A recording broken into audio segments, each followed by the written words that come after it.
This Amateur Radio Roundtable is brought to you in part by ICOM America. All right, good evening to everyone. Welcome. This is Amateur Radio Roundtable. I'm Tom Medlin, W5KUB. And tonight we've got Walter taking Kathy's place. KJ4UCE. Is that right? Okay, I got Walter's call right, boy. I tell you. All these calls now, there's so many different jumbles of letters, Walter. Back when I got my license, it was pretty standard, you know. I need to get a shortwave. Yeah. Anyway, Walter's going to join us over here in a few minutes. I want to say hello to everybody out there listening on shortwave. We're on WBCQ, International Shortwave Station up in Monticello, Maine, on 9330. Hello to Lord Robert up in Maine. And let me tell you, Robert, it's going to be getting winter up there soon. I want you to keep the ice off the feed lines of the radio station up there because we want the signal to keep going out. Let's see what else we got on the agenda here.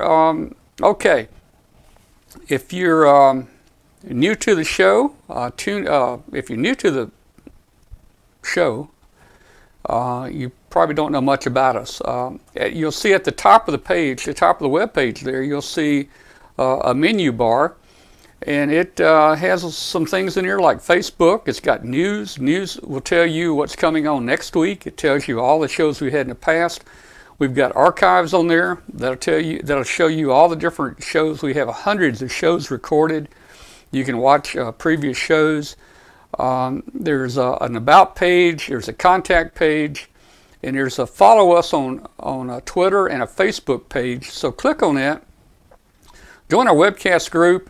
And you'll be able to see where we're going next, where we're, and it's just a good ham radio site. Put pictures of your ham shack, talk about ham radio things. So please join us at w5kub.com and check us out and join us on Facebook, w5kub.com. They're both the same, but they're different. One's the URL for this show, and one is an address for Facebook. I know that's complicated.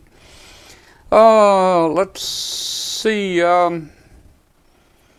We didn't have any guests planned, and we kind of did that on purpose this week because there were a lot of little odds and ends that we wanted to do.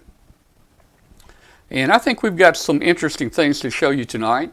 And tonight was supposed to be and will be open mic night. Now, for you guys that don't know what open mic night is, that's when you get the microphone and you go up on the stage and you talk and sing or quote poetry or whatever you do. So we're going to have open mic. We'll publish a phone number a little later, and you can call in. And hey, I'd love to hear from you. Let us know how you made it through the hurricane. Tell us about a new radio you got. Just call in and say hello, and that'd be cool. So we'll put that up there in a little while. Also, we'll give you the opportunity to call in on Skype too. If you want to call in and be on a show on Skype, we'll publish that Skype address for you. So tonight, what I wanted to do is talk a little about Last Man Standing, and we're going to go to Hollywood. Now, we went out to Hollywood, and I think we had something on our show a couple years ago about it, but our friend John Amadeo took us out to Hollywood, where we were the guest there in the studios of Last Man Standing. We were there for a solid week, and boy, we had a great time. I'm going to show you some pictures and videos there in a minute. But the thing about tonight was we actually worked them. We worked them on D-Star tonight before the show, and we did record it. So there's about a 2-minute little recording we're going to show you of working them on the stage of Last Man Standing. So let me see. Let me just jump into a couple pictures here real quick. Anybody that has, come to our web page sees this page, and you may not know what that is, but that is our set out in Hollywood. You can see the Last Man Standing background. They built that for us. So they built it and gave us everything we needed to put the show on, and we put a show on for a special event right there in the studios of Last Man Standing back a couple years ago. Now, our friend out there that is responsible for getting us out there is John Amadeo. Now, here's a picture of John. John is the producer of the ABC hit TV show Last Man Standing, starring Tim Allen. And we had him on the show. You can see right here, this is a show where Glenn Popel was with us one night. This is a year or two ago. And we brought John Amadeo, NN6JA, in through our virtual presence device. You can see him right there on our virtual presence device. He was actually able to move his hands up and down and everything with you know, I won't say we had clear fishing line, but it did help. But anyway, we had a good time with John there.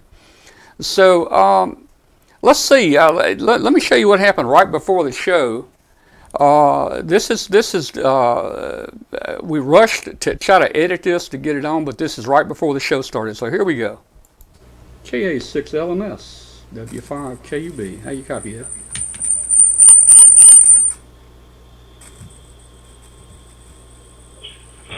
W5KUB. This is KA6LMS. Let's get the radio program right to talk back to you. Can you hear me now? Okay, we hear you now, man. Hey, you've had some problems tonight, but you've got them all worked out, and you got it working there. This is kind of neat. This is the first time we've talked to you guys on D-Star. We're still rolling the record right now, so we're getting some good footage of you guys there.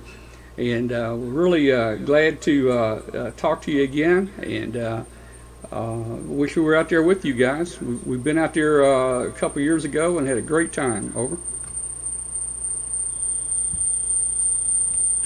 It would be nice to have you out here. I remember when we actually went over to your place and did the D-Star a couple of years ago, and I enjoyed that one. So, yeah, it's a lot of fun. We're sitting here on set now. I guess it's about time to see if anybody else wants to talk to us. Okay, Ed. Well, very good. I'm going to get off the frequency, and we'll just let everybody out there in the world work the studio there at Last Man Standing. Thanks a lot, Ed. I'll say 73 to you and Amy, and we'll talk to you later. This is Whiskey 5 Kilo Uniform Bravo. All right, so that was a contact we made on D-Star with Last Man Standing, but right prior to that contact, we actually Skyped with them, and you're going to see Ed and Amy there on the set at Last Man Standing, and you're going to see the radio equipment and the radio desk that is on the show that Mike Baxter uses. So let me jump to a quick video here. This is 5 or 6 minutes. Us talking to Ed and Amy out in Hollywood just right before the show. Said want to come out sometime, so we decided to come out. We're out on vacation this week, so we came out. We left Atlanta at 90 degrees, and it was 90 degrees when we got here, but it's turned off kind of nice right now. It's 70s out here, so we expect to have a kind of nice time out here this week. Well, it's cooling off a little bit here. It's starting to feel like fall here in Tennessee. But boy, we miss Hollywood. You know, we were out there about 2 years ago, and John took care of us, and we spent about a week out there for the special event K6H there on the studio, and got to wander all around there. And have you guys been here a couple days, or you just get there? We came in Sunday. Today's Tuesday, so we kind of drove around a little bit yesterday. So we're just kind of getting in place here. Okay, cool. Be sure and, hey, here's what I wanted to do, man. You know, hey, right before the show, I was going to, you know, Tim always goes to the refrigerator there and gets a beer or something out of that refrigerator on the show. And I was wanting to put my QSL card in there where when he opened the door during the show, you know, he you know, maybe he would ad-lib a little bit, you know. That might ruin the show. I didn't do it. I didn't get enough courage to do it, but I did look in the refrigerator. So yeah, you guys got a show fixed and start there pretty soon, pretty quick tonight, right? Yeah. Yeah, that's starting just a little bit here. So we got here a little bit early so we could make a few contacts and then watch the show this evening. Yeah. Now, are people starting to come in yet, Ed? No, we're still empty here right now. Okay, so they'll start coming in here slowly in a little while, and then it'll get real noisy. But you're going to be making some contacts on the, the Mike Baxter radio there, right? Absolutely. It's here in the background, and we'll fire it up here in a few seconds and start making the contacts. All right, now I noticed all the cards on there. I know John has probably cycled mine off because it's been a year or two, and there's thousands and thousands of people. But mine was up there for a while. I saw it floating around, and it kind of moved around a little bit. So it's probably moved either to the edge or fell off by now. But maybe we'll send them another card here one day. But we're going to try to make a contact with you guys on D-Star here in a couple minutes. Yeah, I haven't looked to see if your card's back there. We'll have to see, and we'll send you a picture back. Oh, okay. Well, really good. Well, man, it's just great out there.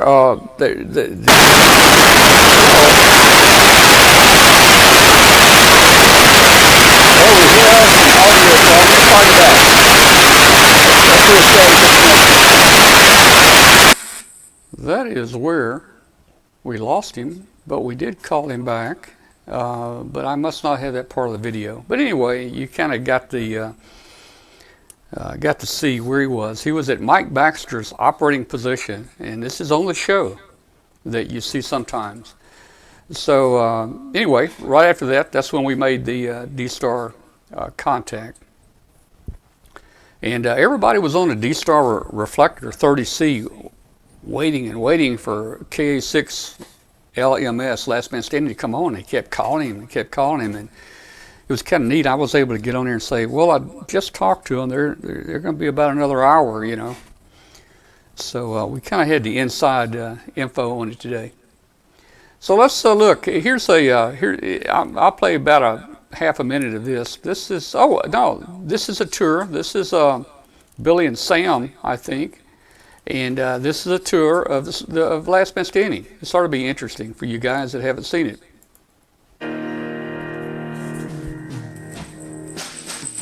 Hey everyone, I'm Billy, KJ6RVA.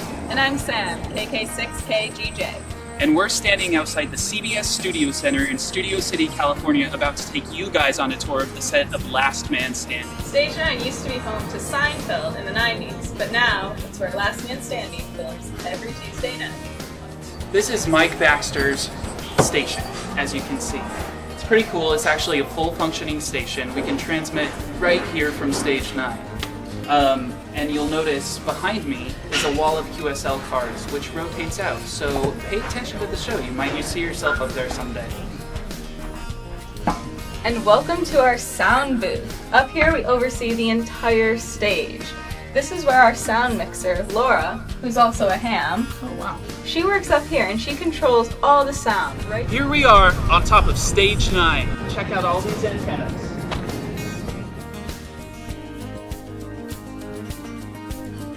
All right, that was just a quick little tour that Sam and Billy gave you. That was made a couple years ago when we went out there for the special event. I'm sure it's changed a little bit, but that still gives you kind of an insight on what's going on at the station there, or at the studio. So that's the famous studio that Seinfeld was at, and here we are. There we go right there. That's yours truly, pointing at the Last Man Standing sign. That's the door we go in to get in the studio.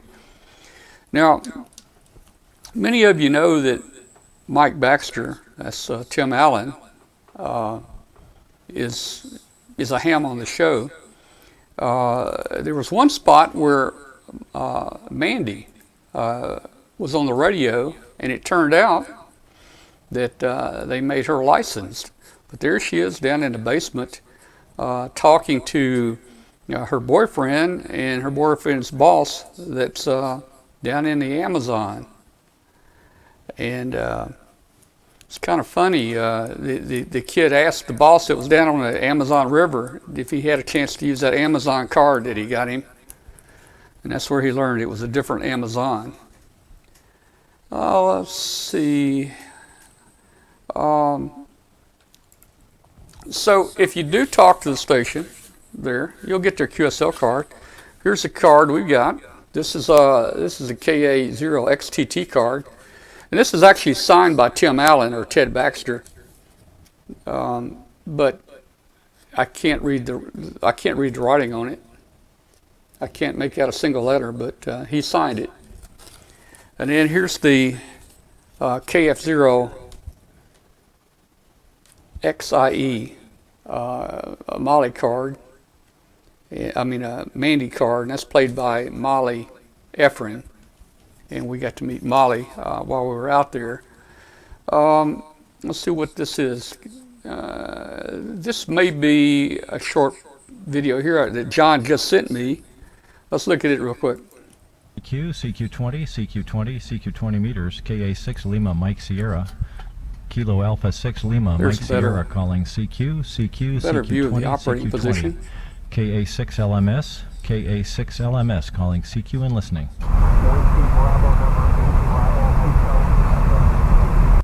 Is that Whiskey Bravo 8 Bravo Hotel Echo?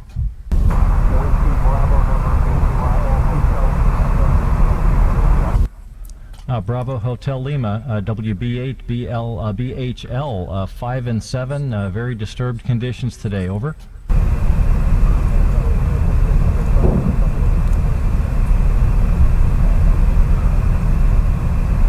Okay. The audio is not great on the receive side.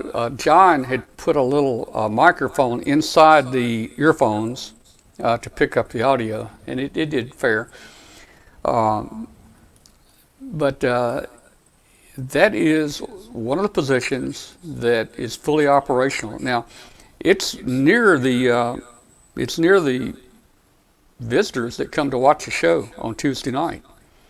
In fact, it gets pretty noisy. If I had taken that video to the end, you would be hearing music and clapping and a lot of noise, which probably means that he's not going to be able to make many more contacts because it gets very noisy in there.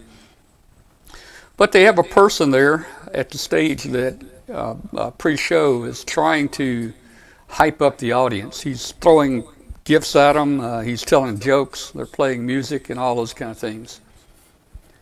So back to the cards on the wall. You know, this is one of the operating stations, and there are cards back there on the wall. I see my card. I'll show it to you later. There's a close-up of some of the cards on the wall. And there I am, sitting at the operating position, trying to act like I'm operating the station. Now, I didn't get a chance to operate the station, but they do allow people to work the station. So that's kind of cool. Now, here's a picture of Tim. Here's a picture of Tim. Now, I want you to look at the background. I snapped this off TV one night. Look at the background. Look at the cards back there. Look at the red circle. It's around. Hey, that's my card. So my card made it to the TV show. And you don't get to see that too often. When I do watch Last Man Standing, I kind of watch, and you'll get a glimpse of that wall every now and then, but not very often. So when we went out there to webcast a special event, you know, we were treated like royalty out there. Here's our reserved parking space. Now, when we drove up, we didn't expect to have reserved parking. In fact, I was afraid we're not going to find parking. But anyway, we drove up here, and I looked, and parking space number 1 was Tim Allen. He had number 1. Of course, nothing was there. Number 2 was someone else, but they gave us the number 3 parking spot. So I asked why we didn't get number 2 next to Tim, and the answer was, well, they figured all the guys carrying in all the heavy equipment for the special event needed to park close, so they gave them parking spot number 2. So we said okay. So, you know, no problem with that. Again, here's our set on Last Man Standing. You know, they put the background in and put all the little decorations there, and we interviewed various people during the day that would come through there. There's a picture of Kathy. We gave away prizes during this event, so Kathy is probably working a handbot there, giving away some prizes. I mentioned to you that we saw Mandy. There's a picture of us with Mandy. She looks a lot smaller there. Of course, this was 2 years ago, so she's probably grown a little bit. But that's Mandy. And let's see what's next. Oh, how'd that get in there? I don't know how that thing got in there. We did get around in LA quite a bit that trip. All right, back to Mandy. There we go. There, we're back to Mandy there, and she's holding up one of the QSL cards that they give out. We also gave some of those cards out as prizes, I think, at one of the Hamfest. I probably have a little audio echo, or I did have, because I had a monitor here and I was hearing myself. So sorry about that. We've turned that down. So here is a shot of me talking to. This is a very special team here. This is some volunteer examiners. You guys may recognize Julian there, the third one from the left, but that's Rob, AA6RA, Jim in the center there, or the second from the left, in 6QA. And he works for the IT or MIS department for the studio. He has a big job, let me tell you. They have thousands and thousands of radios and wireless mics, and he has to coordinate all those. And we couldn't even carry our wireless mic systems in there without him first approving, that we would not interfere with anything. Third person over is Julian there. Julian N3JF, N3JF Julian Frost. And of course, that's me right there. Here's a little short video of the group there, and here's where we start talking about, this is where we broke the news. This is where we broke the news on our webcast. We try to be first on a lot of things. So this is where we broke the news to the world that Tim Allen got his license. Now, let me warn you first, the audio might seem a little funny because the audio on the video was completely unusable. So we each, and we're thousands of miles apart, we each redid our words to the T at the same spacing, and we sent it all in, and John dubbed all the audio back in on top of this video. So here it is. It may sound a little funny, but here it is.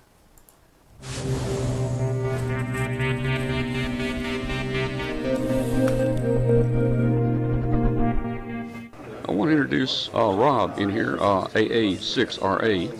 Then we've got Tim here in the middle, N6QJ, and of course Julian here, N3JF. And there's been a rumor out there about someone on the show here getting his license. And we didn't talk about it, and we didn't comment back to him. People starting to think wild things. But this is the VE team, an ARRL VE team, that recently gave a test to a ham. And I did see the license was issued about September the 9th or the 8th. But you guys want to talk about who got their license? Yes, Tim Allen did test, and he did pass his technician exam, and we're very, very happy about that. It all started at the ARRL convention in Hartford. John Amadeo approached Amanda Grimaldi, KB1 VUV, and basically asked her questions: how can we get this going, and how do we do this under the radar? It's a big deal for this to happen. My understanding is they actually did take a long time studying over several weeks. He opened the books and put in the hard work, and his test showed it almost 100%. He did very Almost 100%. So for people tuning in here at the last minute, we are verifying this. Tim Allen does have his license. Yes. Yeah. He will not be using his own license on show. So there you have it. Tim Allen has his real technician class license. My thanks to Rob, Tim, and Julian for making the announcement here on W5KUB.com. Okay, so you can see that was the volunteer examiner team that gave Tim the test. And this was all done in secret. It did not want the word to get out at all to anyone there, even the locals. And this thing was kind of like a CIA type operation here. It was done very much undercover. So that was kind of cool right there. Now, while I was interviewing different people there, we always have people that try to make us smile on the show. You know, maybe we don't smile all the time, but this is what we have to put up with. Now, this is backside of the camera. This is us looking out at the camera, and you can see there's Julia in there, and they're making faces at us and doing all sorts of things. In fact, I've got one picture where they flew a drone up to us right in the middle of a interview. Okay, so here's this is the neat part. I enjoyed right here. This is where I was able to meet Tim. Now, Tim is a very busy guy. I think every minute of his day is full.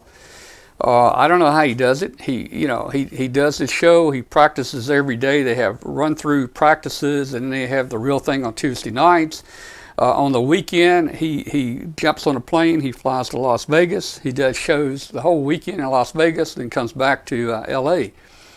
So he is a really busy guy, and we've got special permission to meet Tim, and we met him in the alley. We met him out back behind the studio after one of the rehearsals, and got to talk to him. And I said, Tim, we would like to announce on our webcast that you have your ham license now. And he goes, nah, I don't know. You know how Tim kind of grunts around, and he didn't want anybody to know he had his license. He's a very private person. But I said, well, Tim, it's in a public database. The FCC database is public. He goes, oh, I didn't know that. He says, yeah, okay, go ahead. You can go ahead and announce it. So we got permission from Tim to announce that he had his ham license, and I thought that was just a great moment for our webcast to be able to do something neat like that. Now, this is out back. This is where we met Tim. We met Tim right behind the studio there, and there's Tim's Porsche and his travel. I don't know what you call that thing. It's bigger than an RV. Maybe it's an RV.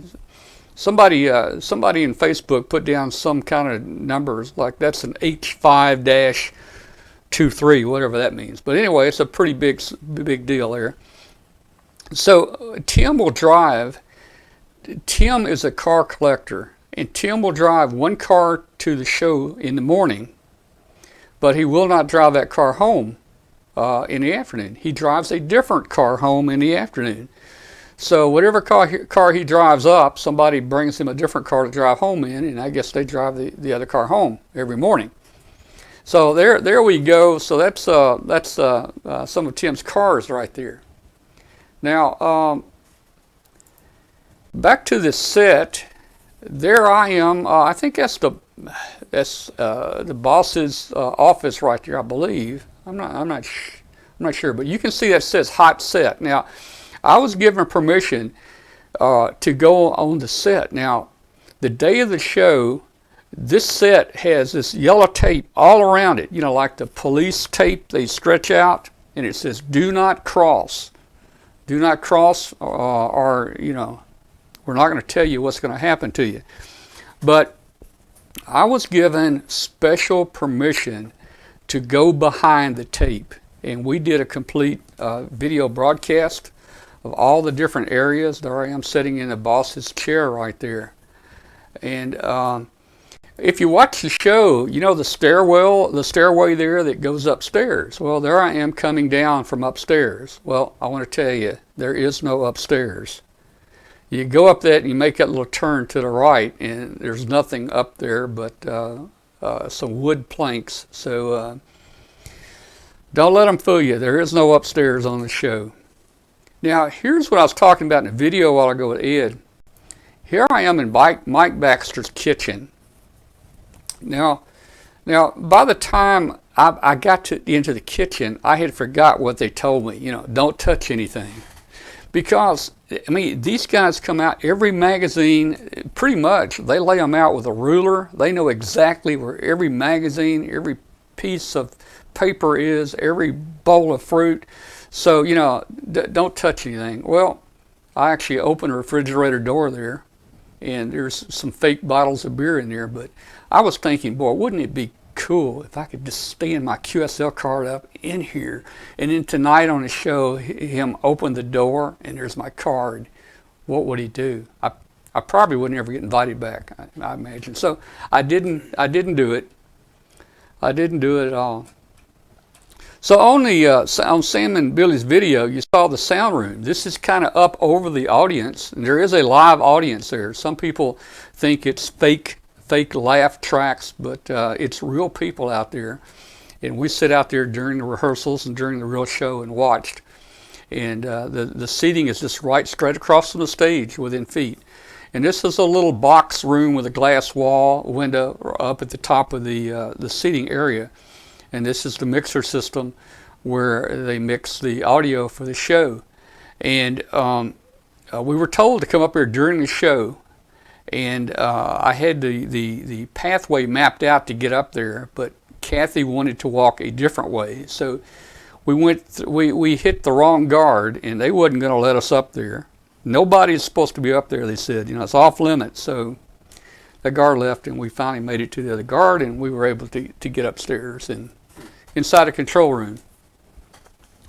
So let's see. I think this is a picture of Sam and Kathy giving some prizes out.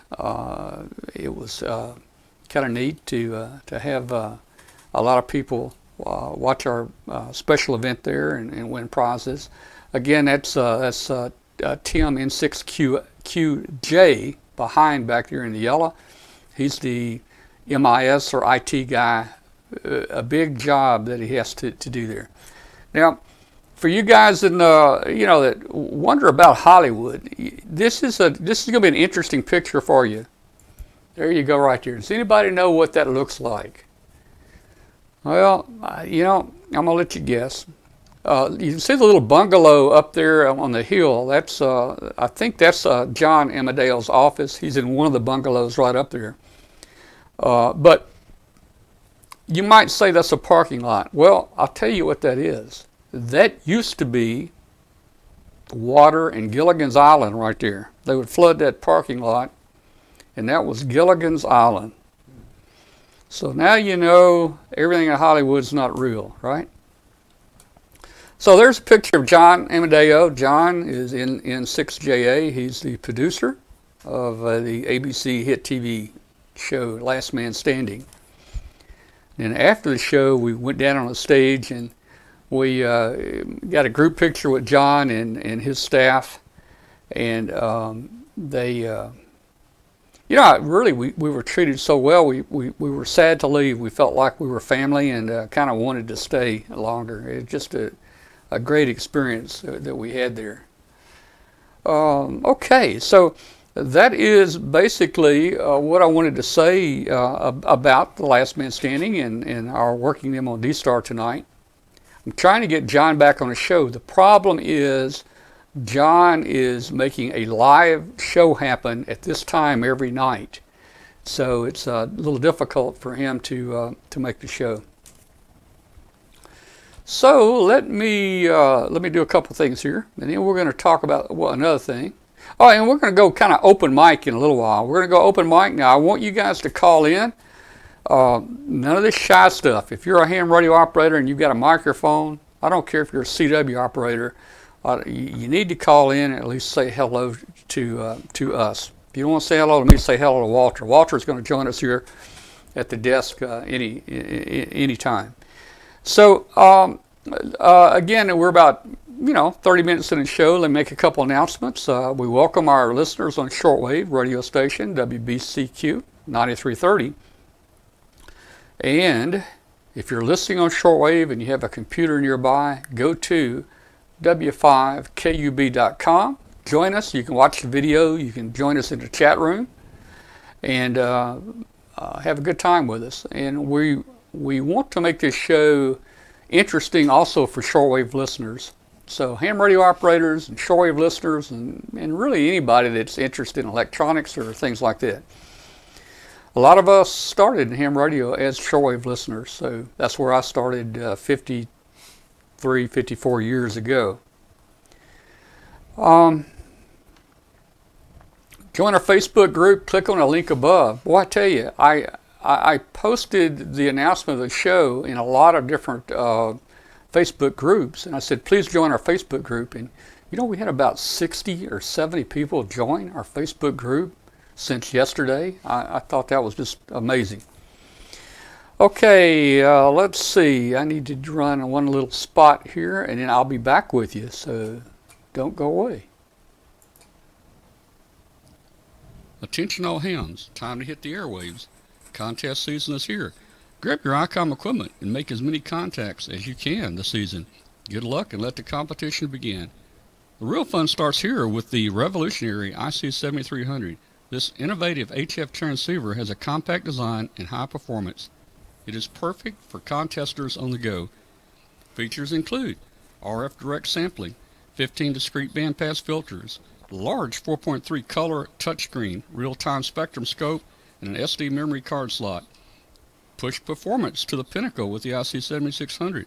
Following in the footsteps of ICOM's flagship radio, the IC7600 has an intuitive operation in the latest DSP technologies. It has digital IF filter, dual DSP, 5.8-inch ultra-wide TFT display, and a high-resolution real-time spectrum scope. Contesters raise the bar with the IC7851. Hear what others cannot hear with this HF through 50 megahertz transceiver. It has reciprocal mixing dynamic range, crystal clear LO design, spectrum scope, dual receivers, and digital voice recorder. Visit www.icomamerica.com/amateur for more information on ICOM radios. All right, well, guys, you know, I was building a little project. It was the Micro 40 double sideband transceiver. And on the first build, the receiver worked pretty good. You saw it on the show. And I started over from scratch to build it.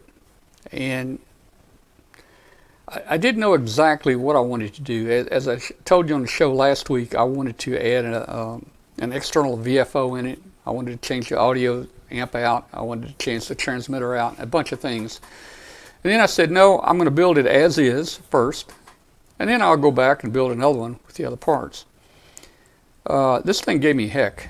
I mean, I built it and had a lot of problems with it. And you know, the thing is, it's only got about 20 parts in the whole receiver. There's not much to go wrong, but it had some issues, and I had issues, and I kept removing and replacing parts and trying different parts. Of course, being a home brewer, I substitute a lot of parts. That could be some of the problem. But when in this construction, where you want it to look, you know, beautiful and pretty for our viewers out there, if you keep putting parts in and out, you know, and heating it up with a soldering iron and changing parts out, it starts looking messy. So what I'm going to show you kind of turned out, it's not just neat. It was working there toward the end, but I'm going to scrap it. But I'll tell you what I'm going to do with it pretty much next. So let me, you know, here's our workbench right here. You can see we started off pretty clean and not a lot going on there. So, and then as we got going, you can see the workbench gets a little bit heavier and you know, a few parts and things like that. So here's the circuit board. Here's the circuit board of the receiver, and what I like to do is take a photocopy of the diagram, and as I put a part in, I highlight it, and that way I know that part's in, and I know that part's where it's connected, and that helps me when I get through building this thing, know that I have all the parts in, and all the parts are in the right place. Now, I went through this schematic about 5 times, tracing every single component and wire about 5 times, and even changing some components out. Anyway, so basically that is the entire receiver. You can see there's 2 transistors, an NE602, and that is it. And I was just taking it over to a little computer audio amplifier. Let me see, that's one picture of it. There's another shot of it. On the top left, I had an antenna connector, And I went ahead and put the antenna switching relay in because I was planning on building the transmitter on the left side, so I was going to have that in anyway. So I went ahead and put the antenna switching relay in. So you can see right there, basically, we've got all the parts in, checked, double checked, replaced several parts several times. Again, the Workbench, it gets a little frustrating, and you're measuring different inductors and capacitors, and you're pulling them out and putting them in. It starts getting a little messy, so you can see it got a little bit messy there. Here's a quick little video that shows my results that I got out of this little 20-part receiver. Okay guys, I've been having a little trouble with this thing, but let's see how it sounds now. I made a few modifications to it. Let me turn the power on here. Okay, got a little noise. Alright, so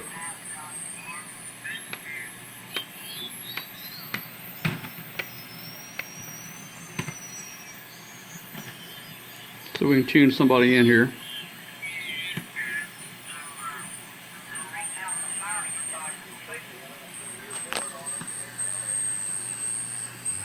Kind of weak.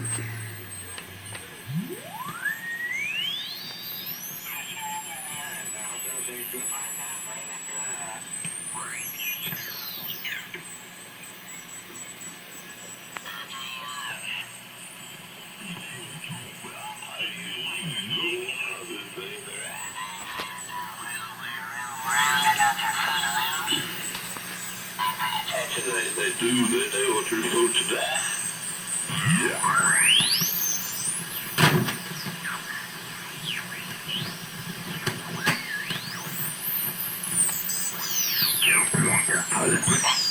Well, the one that's got all the pretty dreadlocks and all. His last name is Hertz, H-U-R-T-S. Iron his veins. I'm having a little trouble. Okay.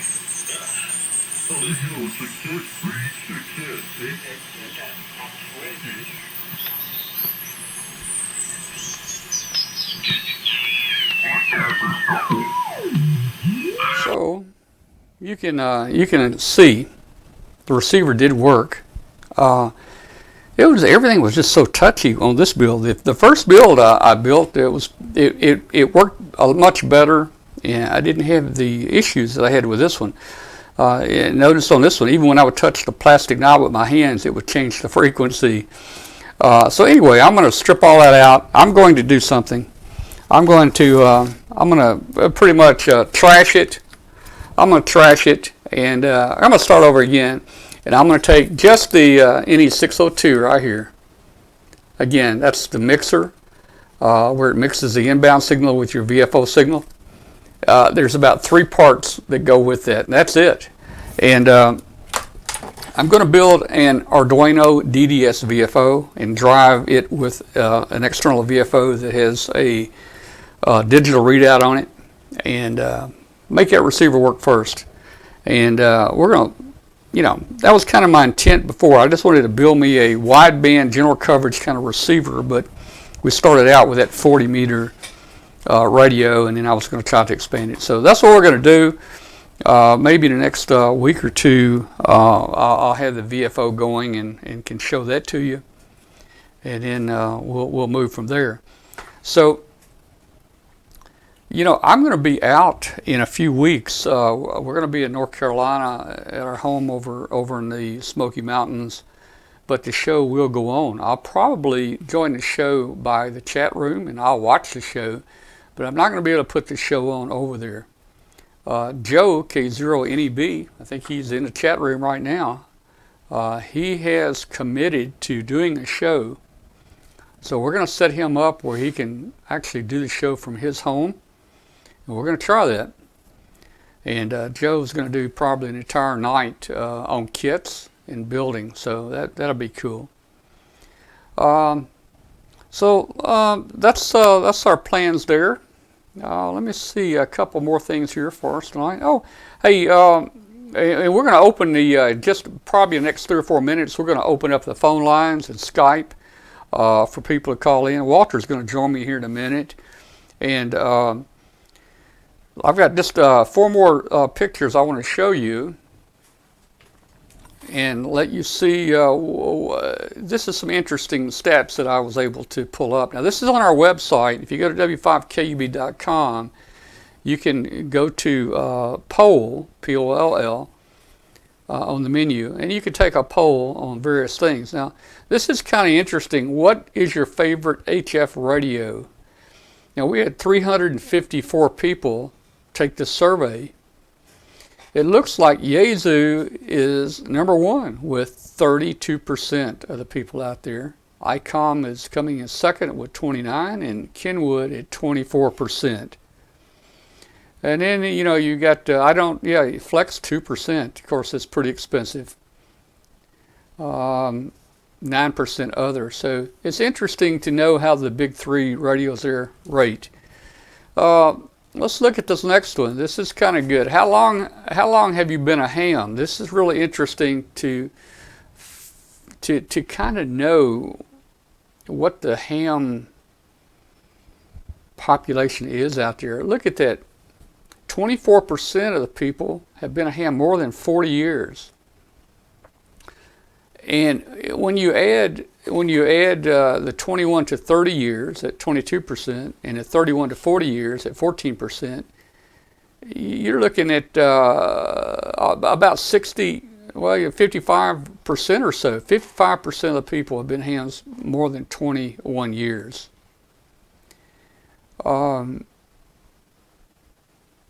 17% 1 to 5 years.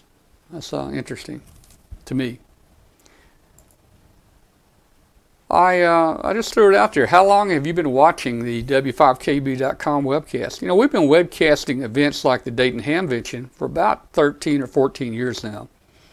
So I just asked people on the website, you know, how long you been watching? Looks like 41%. You know, I guess this is their first. That was their first time to watch it. We've got about 12% that have been watching us more than 7 years. And then our last poll that I had out there, what class license do you presently hold? This is real interesting to me. I didn't realize this. 64% are extra class. Man, 2/3 of the people are extra class. 28% are general class. And only 8% are text right now. So that's amazing that the numbers are so high like that. You know, that's turned around from many, many years ago. Extras used to be the minority in the numbers, with more people in the tech and the general classes. So I thought that was a pretty interesting statistic there. If you want to take that statistic, just go to our website, W5KUB, and click on poll, and you can join us and take that poll there. All right, so let me put the phone number up there, and we're going to open the phone line up for people calling. Please call in, guys. We need you to call. If I can find the phone number, let's see. I don't know what I did with the phone number. I bet it's right here. There's the phone number. Okay, so I got the phone number. Let me put it where you can see it better. Oop.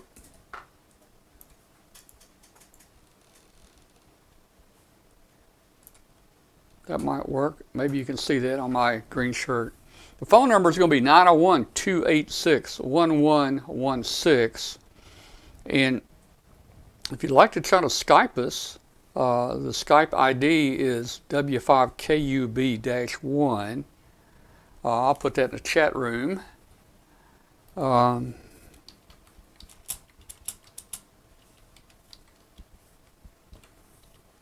And I'll put the phone number out there.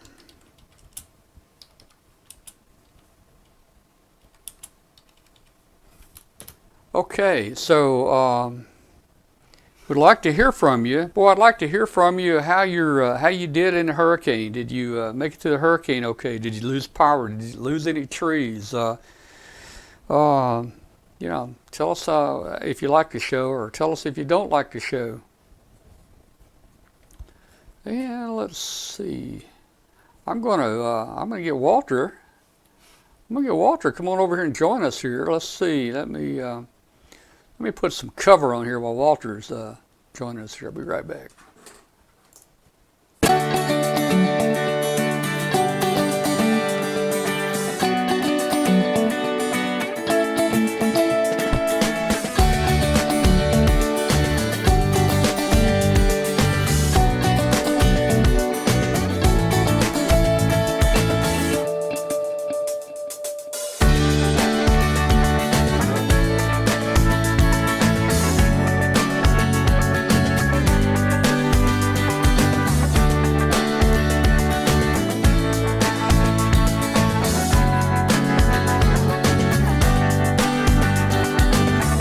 Walter is with us. Walter's my neighbor, KJ4UCE. Did I get that right? Absolutely. Very All right, cool, man.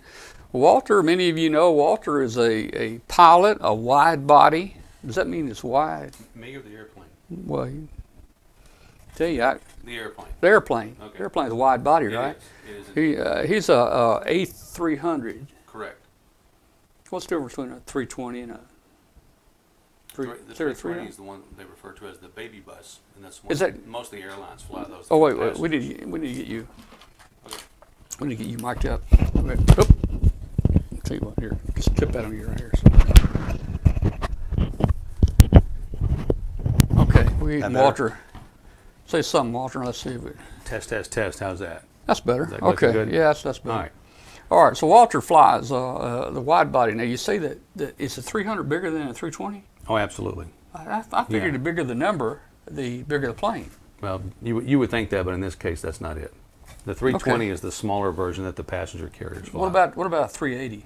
That's a big one. 380 is bigger. That's the big one. Okay, so we get into all kinds of things here. Now Walter, you've got in those airplanes, you've got all kinds of you got AM radios, and do they work sideband? There's some of them have a sideband switch, but not many. Some of them just have AM and that's about it. AM, and they have FM? Probably have. No. They don't have FM at all. Huh? Not on the HF radios. Okay. Okay. All right. Because our communication radios are probably they're around the 2 meter range. Yeah, and communicating with the tower, man, that's the old AM amplitude modulation that you guys use. It's not FM. Right. So, do you pick up a lot of static on that AM? Thunderstorms and stuff? Yeah, exactly. Yeah, you will. Sometimes it gets hard to communicate if you're in the clouds, if it's real staticky, lightning, that sort of thing. Yeah. Well, I've always wondered why they haven't converted at least to FM or something like that, but I guess it would cost so much money to make this change. But, I mean, you got to upgrade your radios at some point, so... Anything that says aircraft part on it Yeah. is about 10 times more than it needs to be. Yeah, I imagine so. Okay, let's see, 901-286-1116. This is open mic night, guys. Open mic night. Did I say it right? Open mic night. Yeah, absolutely. And Skype ID is W5KUB-1. Okay, we got a question from Jerry. Asked Walter if he's ever flown some high-performance sailplanes. You ever flown a sailplane? I have never flown a sailplane. It looks like it would be a lot of fun, but I've never had that opportunity. Did you know George? I mean, did you know at FedEx he had some glider. He had a glider he built and flew over in Arkansas. He went to work for Cetacea. You probably don't know who I'm talking about. Anyway, I saw the glider he was building out at his shop one day. Really skinny, a lot of wing on it. Mm-hmm. And wow. But your A300, it'll glide, won't it? If A little while. If you were up, say 30,000 feet, 300's got 2 engines. Mm-hmm. 2 engines, and you lost, say, 2 engines at 30,000 feet. Now I know the air's a little thinner up there, right? I mean, the air's thinner, so Correct. you're gonna come down probably. But how far can you glide at A300? if you were at 30,000 feet? You know, I think you'd be lucky to make 100 miles. I mean, that's pretty good. It's not bad. If you're within an airport 50, 60 miles, if you handle it right, you could probably make it. Well, It wouldn't be fun, but you could probably make it. Yeah, 100 miles, that's a long ways, man. That is a long way. Why don't you may guys, not make to that. save gas, I don't want these passenger planes to save gas, like from here to Little Rock. Why don't they just take off? It's only 150 miles, Little Rock. Take off, get up 30,000 feet. When you get about 50 miles out of town, cut the engines off and just glide in. Let's not suggest that, because I'm sure somebody would want to try that. Oh, man. It's hard to believe that that plane that big would glide that far. But Well, you're not necessarily gliding. You're using the energy that you had, okay, and you're all just right. using forward momentum. So we're using aeronautical talk. It's the energy that you've already Right, yeah. sustained up before the yeah. engines quit. I mean, you're getting a little bit of lift. You'll get a little bit. I don't think you get much, could you? You can sustain yourself for a while. Wow. Okay. Well, that's interesting there. Okay, guys, we're still looking. Hey, I told you we didn't have a whole lot tonight except open mic night. Now, I know somebody's going to call in. Walter, when they call in, you take that mouse right there and you click over there and we'll answer the phone, okay? Very When they good. call in. I'm ready. Somebody please call in so Walter can work where he can answer the phone. I'm trying to prove to him I don't know how to run a computer, so he's going to prove me wrong. All right, so what's the weirdest thing you've carried in an airplane besides other passengers, Besides the other pilot? employees, besides the other pilot? Yeah. Horses. Okay. I've carried racing horses. I've carried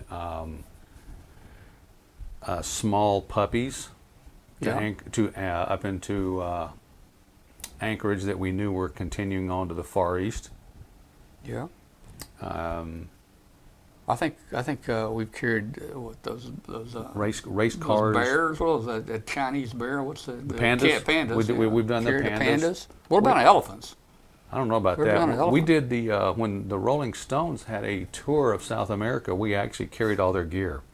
Oh, that's cool. Yeah, didn't carry them, but I carried the gear. Yeah. I guess they wanted to go Yeah. a little snazzier fashion. Yeah. Well, I've jump seated a bunch. I think we had baby chickens on there one time. Yeah. And they all got out of the boxes. Oh. Uh-oh. Up, let's see. Is it this one? No, I got a call All right. over here. We got Bill calling. All right, we've got why didn't that answer? Oh, no. Is it this one? I don't know what's going on here. We're trying to answer it. There he is. Hey, Bill. Hey, Bill, can you hear me? Hey, Tom. Hey, let me get you on the show here. If I can figure out what button to press. Got so many buttons that I don't know what button to press. There we go. Well, we got Bill. There we are. We got Bill up in Massachusetts. There you go. I got it right. I got it right. All right. Well, how you doing tonight? All right. Hey, let me just do the background here. I'm sorry. I didn't mean to throw the TV on top of you there. That's all right. But anyways, my name is Bill, WZ1L. I live in Massachusetts, north of Boston, about 40 miles, in a little place called Amesbury. Very interesting program you got. We did have a little bit of a difficulty with the internet here. For some reason, I lost you. All But right. I got you back, and I think it's just I just wanted to call in and ask you if you got that email I sent you there in regards to D-Star, Tom. I did. I got it, and I'll look at it, and that might be something good we can do. Trying to get. Okay. Well, I mean, you asked for suggestions, and Yeah. I just didn't know which way to send it. But anyways, I thought maybe you would at least understand what's going on. So I don't really have any other comments, but I did wanted to, call in and say hello. Well, I appreciate you calling in. You were one of the brave ones. Nobody else has been brave enough to call into the show, you know, because we may give them an answer they don't want to hear. That we don't bite. You can't handle the truth, right? That's exactly right. You can't handle the truth. You can't handle the truth. There you go. Don't call us, man. All right, well, Bill, thanks a lot for calling in, man. Hey, let me ask you a question. It's starting to get cool up here, Hey, isn't it? Tom. Is it getting cool yet up that way? Oh. All right, can you hear me? Oh, yes, sir. It's doing about 45, 48 degrees at night. He kicked in there a couple of times, and but tonight we seem to be doing all right. It's about 54, I think, right now. All right, well. That's not bad at all. It's down to 67 degrees here tonight, so we got a cold front coming through. All right, well, Bill, thanks very much for checking in. I just wanted to say goodbye. And, all right. Thanks, Bill. Hey, Walter, nice to see you there as always, and hope we see more of you there, eh? Thank you, all sir. right. You too. Thanks for calling. We'll see you. All right, thank you. Bye-bye. All right, well, we got one call. We had Bill there. Now, Bill is brave. He called in. He didn't know what to expect that we were going to say. But see, he broke the ice for everybody. He did. If Bill can call in, anybody can call in. in. 901-286-1116 is the number to call in. Hey, if we got any shortwave listeners out there, boy, we'd love to hear from you. Tell us where you are, how you like shortwave listening. Would you ever be interested in ham radio? Give us some ideas of what you'd like to see on the show, and we'll try to do that. Jerry's asking about, have I ever done the approach into Hong Kong? No, I have not. I know some guys that have, but I have not. I don't do much international. You know, we got a call there. Stand by, Jeff. Stand by a second. You know, Walter, that airport. Yeah, that'll work right there. There we go. That airport in Hong Kong, I've flown into it a bunch of times. Now, I flew in the old one. Mm-hmm. I have not flew in the new one that they built in the water. Right. I think he's probably talking about the old one. He's probably talking about the old one. Let me tell you, it was so weird. I was sitting, sitting there in the cockpit, and the way you make your approach to that airport in Hong Kong, you fly. They got a big red plus or an X right on a mountain.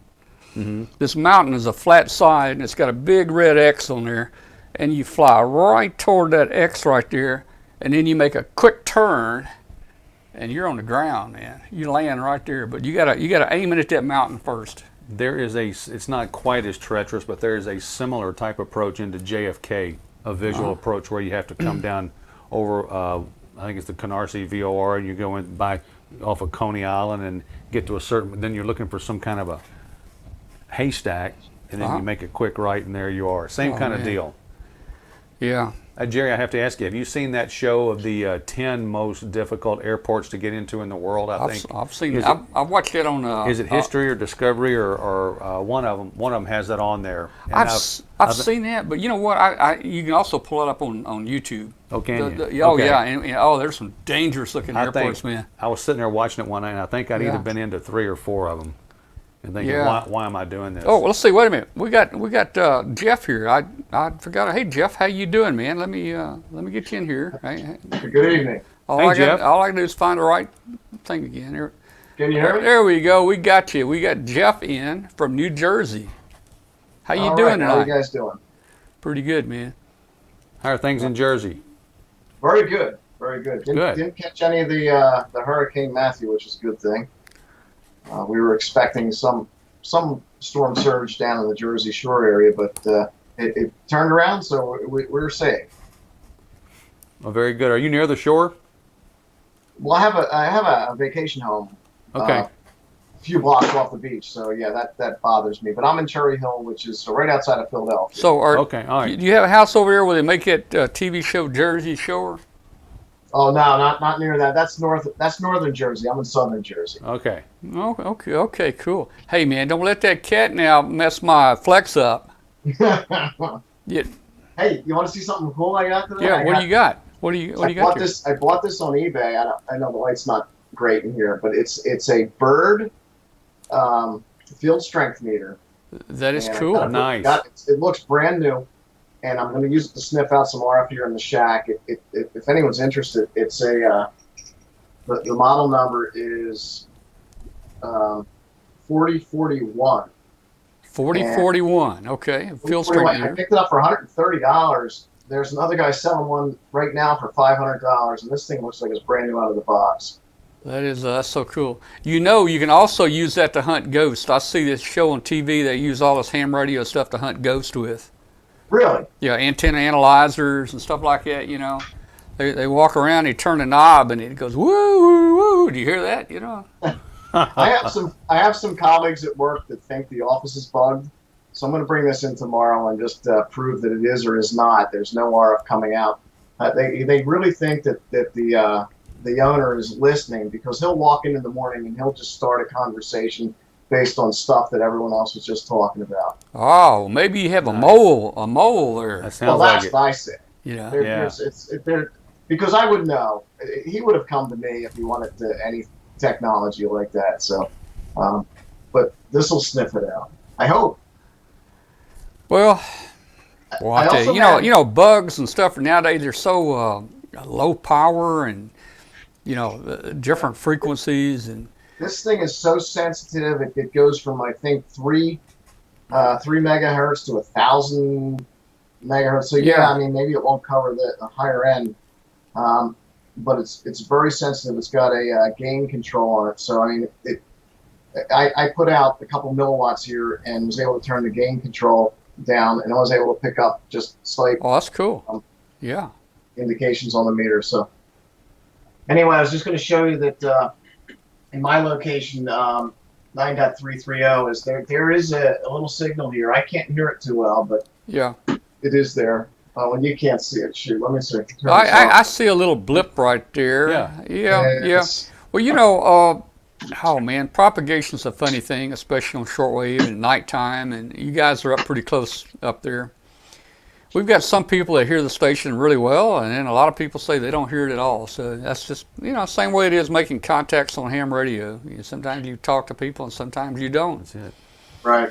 But again, if you're listening on shortwave, hey, give us a phone call. Say hi, 901-286-1116. Or at least send an email to Tom so he knows where he's being. Or send us an email. Let's see. Let me do this. Let me see if I can put on the email address again. Let's see. See what this does. There we go. There it was right there. Now I got the email address on there. All right. All right, Tom. Well, hey, appreciate you calling, man. We'll tonight probably not going to go as long as most shows, but hey, I hope what we had tonight was a little interesting for some people that, you know, hadn't seen it before. Absolutely, I enjoyed it. I didn't see it before, so I enjoyed it. Okay, cool. Very good. All right, Jeff. N3VE, I think is the call, right? Roger. I got it, man. That's not stenciled on the front of that flex, is it? Did it come in no, gray? actually, but it is programmed in, but you can change that. Oh, okay. See, guy, for everybody out there listening in, I'm in Jeff's wheel for his flex. Oh, are you? Good. When he kicks the bucket. I wanted to now don't go, you know, what do you call it when you take that little pin that etches? You know what I'm talking about? My wife might have done that already. I don't know. Yeah, don't get put his name on it? Don't put anything like that on there. If you're gonna put anything on there, put some of those little stickers that are removable. Yeah, we'll just or maybe that's your call sign into it. All right. Well, thanks a lot, man. Thanks for calling in. All right, buddy. All right, thanks, Jeff. See you later. Bye. Good night. Okay. Well, Kurt says, sorry for being late. Kurt, I don't know what we're going to do with you. Kurt's going to be in Memphis next week. He's from New Jersey, and he's going to be here. So, Kurt, if you come down here, you better come by and see me again. Last time, about a month ago, Kurt came by, knocked on the door, and then ran, got in his car, and left. He didn't come in. He didn't come in. So, oh no, too scared. Yeah. Let's see. Yeah, no etching the flex for sure, guys. So how did you get in his will? Well, we talk every night on here, and you know, we've struck up this friendship, and absolutely. I mean, you know, I just asked him. I said, you know, you got that flex. I want you to put me in your wheel. And he said, okay. So I've got it there now, man. And hey, with that flex, he's got the Maestro. That's the little other unit that you can remote control it over the internet with. And oh, nice. Let's see, I didn't realize the computer doesn't come with the flex. You got to have your own computer. Maybe so I asked him last week just to make sure he includes the computer with the flex here. There you go. Tom will be the owner of a Fletch 6700. That's right. The Fletched version. The Fletch version. Okay. That's funny. All right. We've had 2 brave souls tonight. Only 2 brave souls. So I want you to call in, man. So who's the next you contestant? know who ought to call in? You know who should call in? Lord Robert at WBCQ at the radio station. I want to hear from Lord Robert tonight at WBCQ. Now, Robert is not a ham, but he runs the station up there, and he's a radio guy. Robert, call us on the phone, Robert.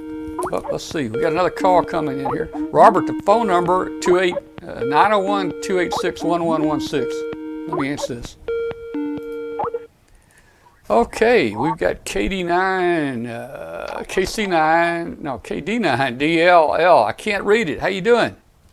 Good. How are you guys doing this evening? Doing good, man. Hey there. Did we finally, what? Did we shame someone? Yeah, did we shame you to call in? Nobody's calling in, man. No. This is actually this is my first show with you guys, so I figured I'd brave calling in. I can't really get my camera. There we go. I decided I'd kind of brave and call in, and I actually had a question for you. Okay. I started listening to you on 9030, and I was wondering how to send a report. I've never done that before. So. Okay, now you're breaking up just a little bit. The question was, again, repeat the question. I was going to ask, how do I send in a signal report? A signal report. Well, I'm running a ticker across the bottom. Just send. If you want to send it to me, you can send it to Tom at w5kub.com.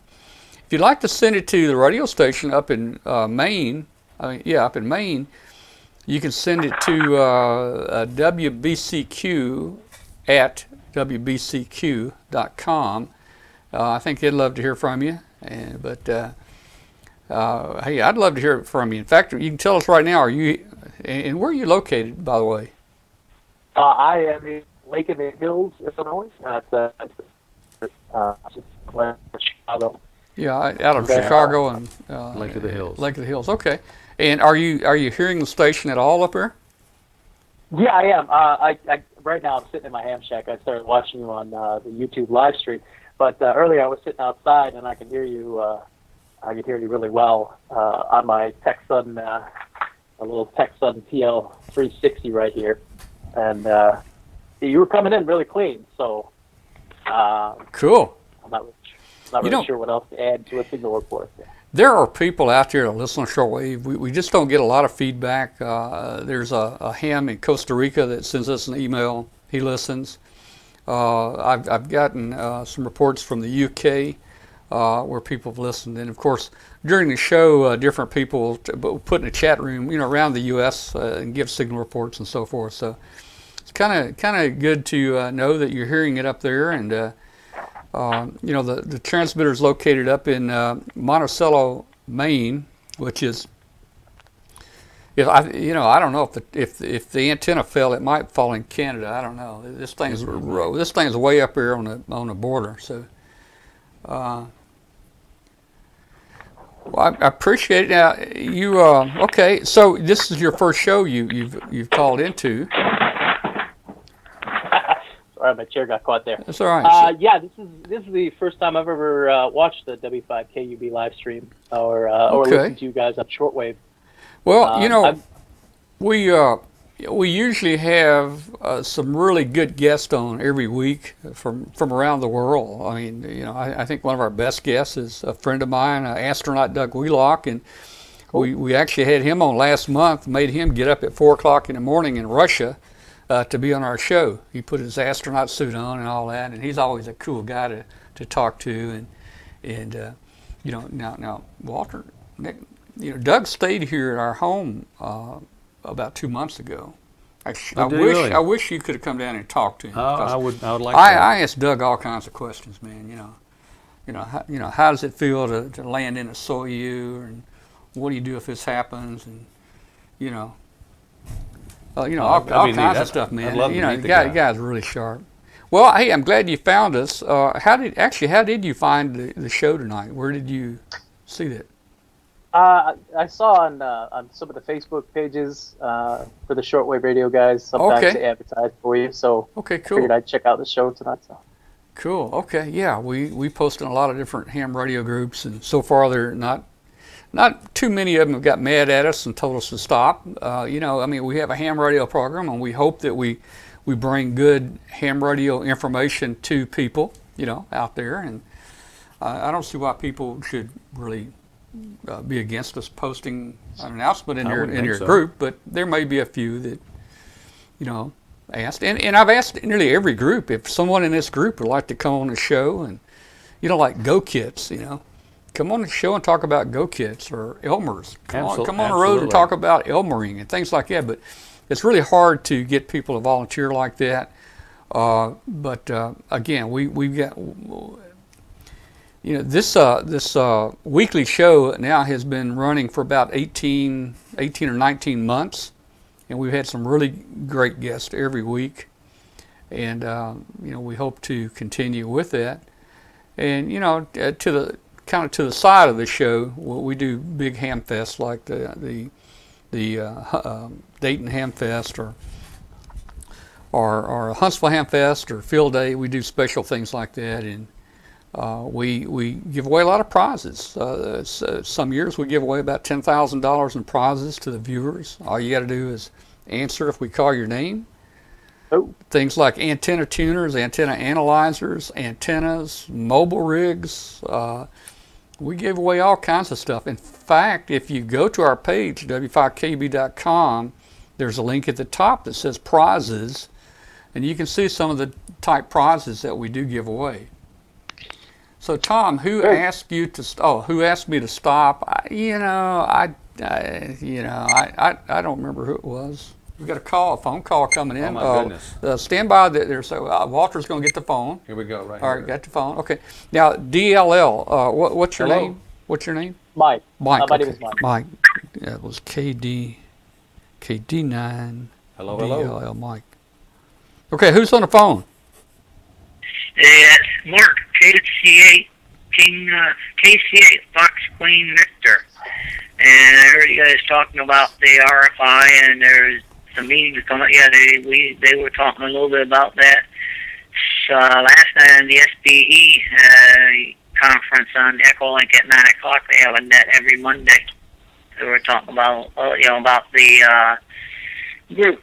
Not about the interference, just about the group in general. That they're going, I think they have a conference coming up. That sounded like it might be that one that he was talking about possibly, or one that was coming up. So, up in Northeast Ohio, so we'll let you take it from there. And I just want to stop by, and I had it running all night, but I had other nets going, so I came back and started listening to you while I was doing another thing. Okay, hey, Mark, where are you located? Okay, I'm located up in Aurora, Ohio. Okay. Up there between Cleveland and Akron, about 30 miles either way. I'm just east of the line of Cleveland to Akron. Near Akron. Okay, well, let me tell you, that's going to be Colonel Doug Wheelock's, my astronaut friend, Doug Wheelock's new home, kind of. He married Kelly last year. And she's from and lives in the Akron area. So Doug gets into the Akron area quite a bit there. In fact, it makes it real easy for him to get up here and then join us at Hamvention there in Dayton. Well, Mark, thanks very much for calling in, man. We really appreciate it. You were one of the brave ones tonight. 73, Mark. Thanks, Mark. Thanks for calling. Yep. I'll let you go. Say stuff to me, and I'll be clear. All right, 73. All right, and let's see, where was Mike? I forget already. I need to write this down. Where are you, Mike? No, he was up near. He's in Illinois. Illinois. Yeah. Land of what? Land of Lincoln. Land of Lincoln. Oh, okay. All right, Illinois. Yeah, Land of Lincoln. Yeah. Man, their name is the town after that. Land of Lincoln. You would Illinois, think so. You know. You would think so. Makes sense. Oh, let's see. Teresa said this year I got a prize during the Huntsville Ham Fest while I was sitting next to Kathy. I think she did win a prize. Yeah, Teresa, I was hoping that you'd win a big prize. Teresa, KE5MUX, drove all the way from Texas just to help us do the webcast from Huntsville, and she was a big help. How for nice! us. Very generous of your time. It took her 2 days to get there. Yeah. And 2 days to get back. Well, that's really wanting to help, you know. Let's see. Is our caller a ham? Yeah, our caller was Mark KC8FQV, and we also have Mike KD9DLL on. All right. Well, Mike, I hope that you tune in on Tuesday nights and join us on Tuesday nights, man. Well, thankfully, I'm off every Tuesday, so cool. Well, hey, there's no excuse. Walter, write that down. Yeah, that's right. That's right. But put him on a list every Tuesday. He needs to check in. We'll be looking for him. We don't have any ankle bracelets or anything like that to put on you, but you're gonna have to check in by phone each Tuesday night just to make sure that we check him off the list. Come to Hangout. Yeah. All right. Well, Mike, thanks for calling, man. You got a good picture there. Thanks, guys. Thanks for having me on. Hey, thanks a lot for calling. We enjoyed it. Well, what's that, a mount behind you? Yeah, it's my... Oh, yeah, I see it here cool. now. Yeah. Cool. Well, we're actually just glad that you called on your own and that you didn't lose a bar bet or something and have to call in. That's right. You know, and embarrass yourself in front of all your buddies. There are a few brave people out there. There are. He's one of them. We don't have, all of our viewers aren't chicken. No. We've got a few that will call in. There you go. That's exactly right. All right, Mike. Thanks a lot for calling, man. Thanks a lot. We'll see you guys. All right. Good night. All right. The Skype is W5KB-1. Now, if you only have a face for radio, I suggest calling the phone number. Exactly. If you have a face for radio, call the phone number. If you have a face for TV, then you can call our Skype at W5KB-1. We probably got about 5 minutes left on WBCQ. We run this show an hour and a half on shortwave station WBCQ. Let me just say this real quick about WBCQ. Really nice guys up here. And listen, let me tell you something. They're running a special right now, $25 an hour. If you want to have a radio program on shortwave that's heard in other countries and across the U.S., send an email to wbcq@wbcq.com, and for $25 an hour, you can put a radio program on. You can send them an audio file. There's all kinds of ways to get your audio in. We're live. We're connected through the internet, but you can actually send a CD. You can send an email attachment. There's all kinds of ways to get your program on. So contact him. Now, Robert. Guys, you got to hear Lord Robert. He hadn't called in yet. Lord Robert needs to call in. It's 25 after. We're going to lose the station in 5 minutes. And we want Lord Robert to call 901-286-1116. We want to talk about WBCQ. And I want to know if Robert has ever got shocked, or if the lights ever dimmed or, anything like that. I know when we first got on radio up there, it was wintertime, and they had a big ice storm, and ice had gotten all over the feed lines to the antenna. So Robert, call us, Robert, 901-286-1116. I know he's listening. Now Teresa says he's still in the chat room.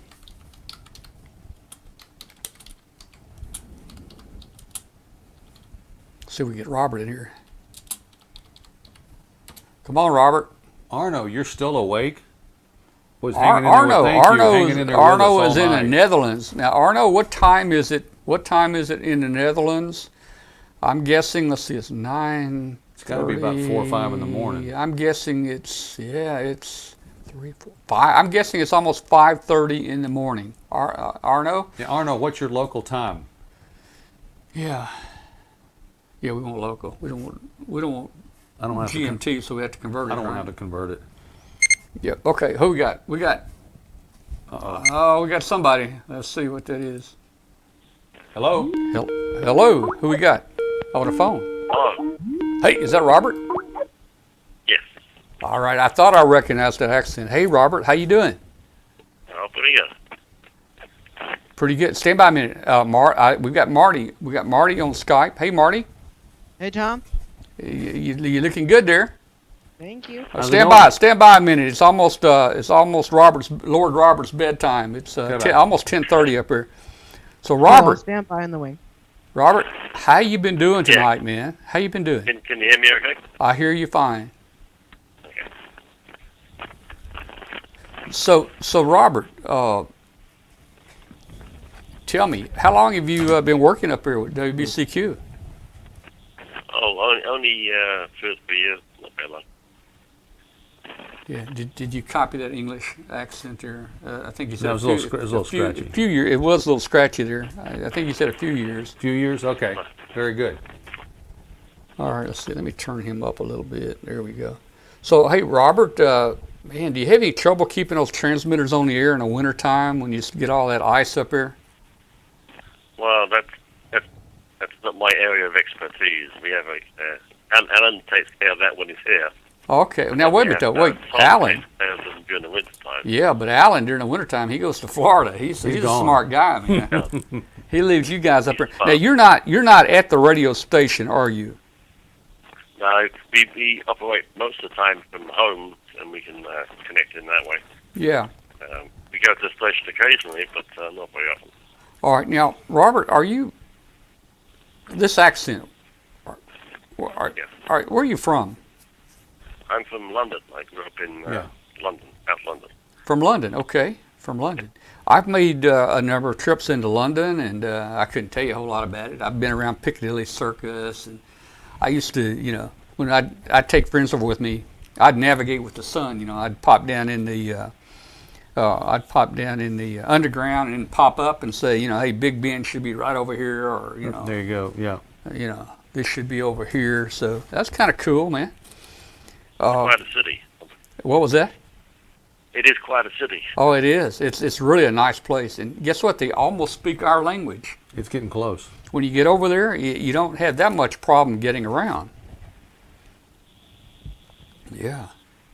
And the subway system, the underground, is so really efficient, man.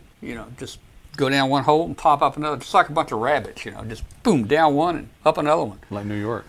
Hey. We called it the tube. The tube, that's what I meant. The tube, that's what I meant. Tube, not well. It's also called underground, isn't it? London Underground. Yeah, the London Underground. Yeah. Those things, man. There's some really, really deep ones, man. Some of them aren't as deep as the others, but man, I've gone down in some. It looks like it goes down and down and down forever. What about the channel? Yeah.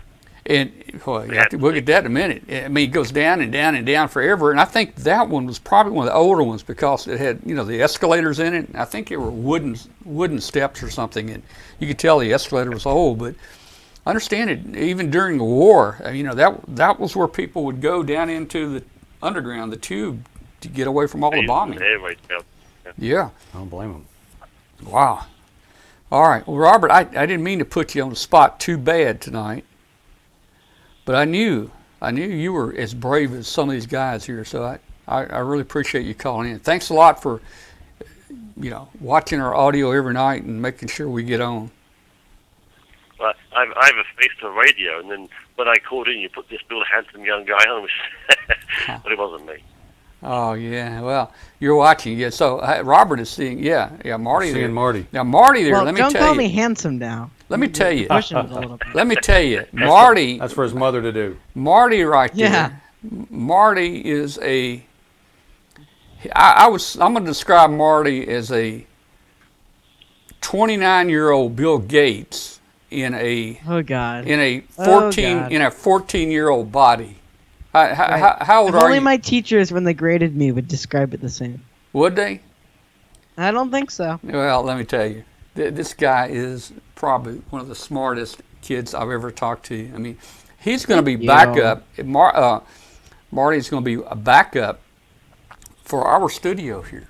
Very good. When I'm not here, Marty has already tested and put all the equipment together to bring this show up from. Let's see, Marty, you're up in Massachusetts. Boston. You're in Boston. You're in Boston. Okay. Yep. Wait a minute. How do you say that? Boston. Boston. Yeah, he's up in Boston. Yeah. Okay. Not Boston. Boston. All right.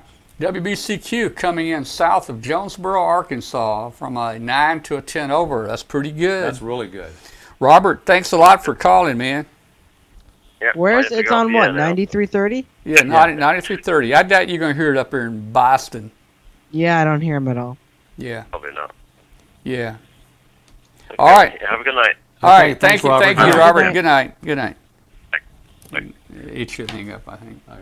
All right. So, Marty, thanks a lot for calling in, man. We just don't get a lot of precipitation, do we, on this show? Precipitation? Yeah, we don't get much participation precipitation in here. We don't get a lot of precipitation That's right. here during our I mean show. participation. Yeah. You know, Marty, you won't even know who I'm talking about. And most people probably will not know who I'm talking about. I'm going to ask the chat room.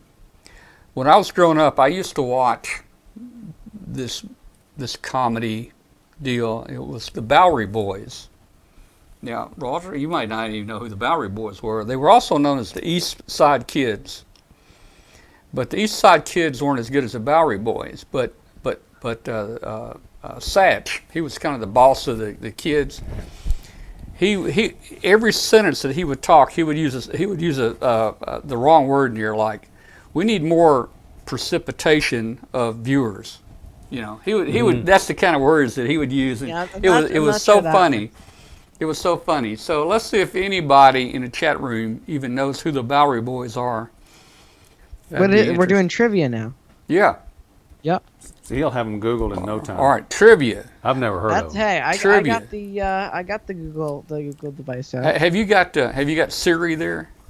Yeah. You want me to ask Siri? Ask Siri. Wait, first of all, let's see if Siri gets this right. First of all, I want to know. There was a comedian that was the drummer for the band Steely Dan. Steely Dan, you said? Steely Dan, a drummer for Steely Dan.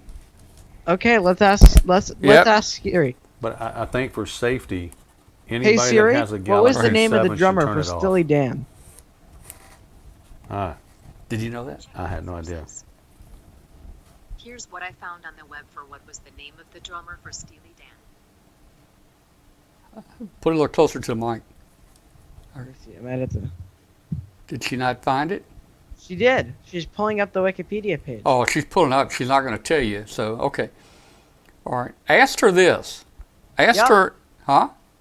I said yes. Okay. Asked her if Chevy Chase, you know who Chevy Chase is? I do not. Oh, man. Gee. I'm young. Gee. You're even younger. Gee. Okay, He needs to clean his screen Man. if he thinks we're younger. Hey, Chevy Chase. It's the green screen. Chevy Chase was a drummer for the band Steely Dan for a while. Oh man. I suddenly feel. Okay, Jeff says great show of the '40s, and then Arno says he's never heard of it. I'm with you, Arno. I'd never heard of it either. Arno times it locally. Oh, it's 4:30 a.m. Yeah, 4:30 a.m. in the Netherlands. 4:30 in the Netherlands. Yep. And it's what 10:30 here and 9:30 where you are. Correct. That's right. Close enough. I just I came up here. I just saw you guys come on. I can show this off actually. Wait a minute. Building a bunch of.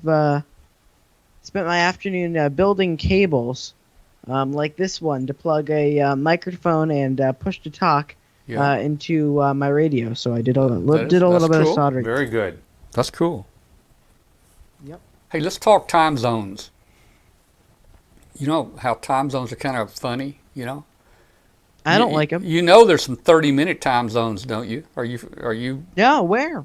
Hey, we're teaching this guy something. That's right. You're not far. Let me tell you something. You're not far. Let me from tell one you of them. something. You look on your map, somewhere around India or over there, or Indonesia, somewhere. There are 30-minute time zones, and let me tell you. I got the map for this. Okay, Stand let by me a tell sec. you something. There are 15-minute time zones. There are some. Let's get a map out here. Stand All by. right. There are some areas that have 15 minutes. Did you know that, Walter? I didn't know the 15. I knew the 30. And let me tell you, I'm going to go so far as to say I think there are some areas that have 6-minute time zones. Now, I might be stretching a little on 6, but I bet you there's some 15-minute time zones. Huh, how about that? All right. So let's look up, everybody out there, look up, help. Marty's not going to find it. Everybody in the chat room, see if you can help us find me a country where there's a 30-minute time zone. Marty, look on a local map, a little bit north to northeast from where you are. What's northeast? Gander in Newfoundland. Oh, is it? They have a 30-minute time They have a zone, 30 I up think. here? Yeah, one close to you. Okay. Follow the timelines down, and you'll see some that make a little U-turn. The top part of 5. The top part of 5 has a 30-minute. Up in here. Yeah. Because that's got to go. It's going to be up in here. I think that's where we're talking about right there. All right. Teresa says Asia and Russia has short time zones. I didn't know there was a 15-minute time zone. Yep, I think there's a 15 out there. Trying to see. I don't know where that I don't is. think I've got on my map on the wall. Let me look and see here.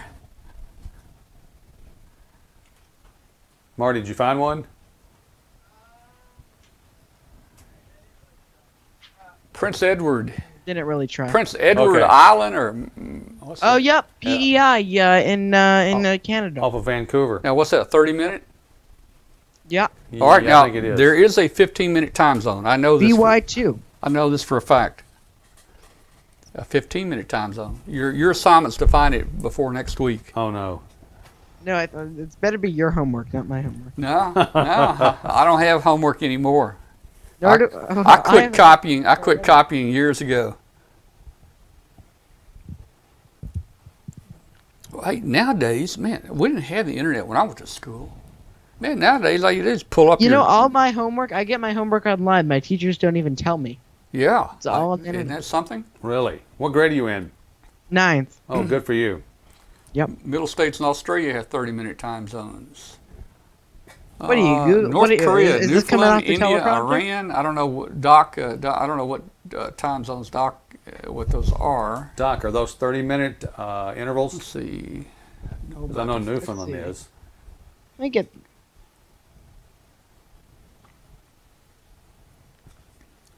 Tom, are we still on shortwave? I think we probably have. I think Robert's probably pulled the plug. I would hope so because hope so this by this now. discussion is not. You know, when they get troublemakers on like me, Well, Yeah, you we know, weren't going to tell him that, though. he has that bleep button ready whenever my name comes up. He just, you know. Yeah. Now there's Pre- one. press There's the hey, there's button. one there. Jeff has found one. Plus 8 hours and 45 minutes. So there's a 15-minute time zone right there. Wherever they. What is it? Afghanistan? No. Well, I don't know. Well, that's where- Doc's in Oh, Afghanistan, Burma, and Sri Lanka. Usia? How you say that? Usia. Usia? Where's that? Jeff, where's that? I don't know where Usia is. Okay, It's Nepal. pronounced- Nepal has a plus 5:45. So they're a 15-minute. No Now- wonder, no wonder they're always in a See, hurry. I've That's pretty cool. teached you guys something already. Now, I really do think there's a 6-minute time zone somewhere. Now, All right. your job is to find that 6-minute time zone. Yeah. Can you Okay, can you That's imagine? what the chat room's for. Hey, can you imagine that? You know, you guy across the street from you, the time zone goes right down through there, and you say, "What time is it?" And you go, "Oh, it's 8:45," and he says, "No, it's 8:51." He said Jeff is saying that Venezuela changed by 30 minutes on May 1st of this year. Yeah. That must be a headache. I gotta say. Yeah. That must Okay, just like Nepal. make so many problems. Nepal, 15-minute time zone There right you go. there. Where was I one time? I want Okay. to say I was in The South magical Bend. question: how does this connect to ham radio? Well, because Well, if you're teach- making a teach your schedule, job. if you're making a schedule with another ham, and he says, Right. "Call me at 8:45 local But there's a 6-minute time zone time," here. well, Yeah. Yeah, you got to know about these things. All right. I was in South Bend, I believe, one time, and there were 3 different time zones. WA4YYM Don in Eastern. chat says there's a 15-minute time zone in Chatham. That's Doc. That's Papa Doc. We miss him. He's usually on the Hangout after the show. He's a doctor in Tennessee. We always get him all our ailment questions and stuff. You know. Yeah. You know. Hey, you know. Well, Papa. I have this ham disease thing, and it can't be cured. Maybe it's a treatment. Yeah. Right. It can only be cured by winning the lottery. All right. Yeah. Hey, we call and his grandkids Don WA4YYM. Don, his grandkids call him Papa Doc. Now, Papa Doc is a famous name. You know who Papa Doc was? This is a history question. I do not have an answer. He was put it in Siri. Say, who is Papa Doc? We're gonna do another. Siri, ask Siri, who is Papa Doc? And Let's see. Tell me if you can hear this. Okay. Okay. Here we go. I'll write it down. Hey Siri, who is Papa Doc? You'll need to unlock your iPhone first. I did. 1 second. Which Papa? Google who was Papa Doc. Searching Google for who is Papa Doc. Okay. Siri's Papa Doc. Okay, Siri says. Yeah. Papa Doc was the president of Haiti. That's true. 1957 to 1971. That's right. He was elected president in 1957 on a populist and black nationalist platform and successfully thwarted a coup in 1958. See, I'm teaching you history now. That's Papa Doc. And I don't even know if Papa Doc in our chat room... I think Siri's teaching me. Yeah, I didn't know if Papa Doc, even if our chat room knew that. Let's see. What's he say? Let's see. Let's see what he says. Yeah. Okay. He's still looking for the 6-minute time zone. Yeah. Hey, Jeff, if you find a 6-minute, I want you to look for a 32-second one. You're just making these up now, aren't you? Hey, hadn't I been right so far? I guess so. All right. Don says there are also horizontal time zones in Australia. Doc got it. He's a Haitian dictator. A Haitian dictator. Yeah, that's right. That's exactly right. I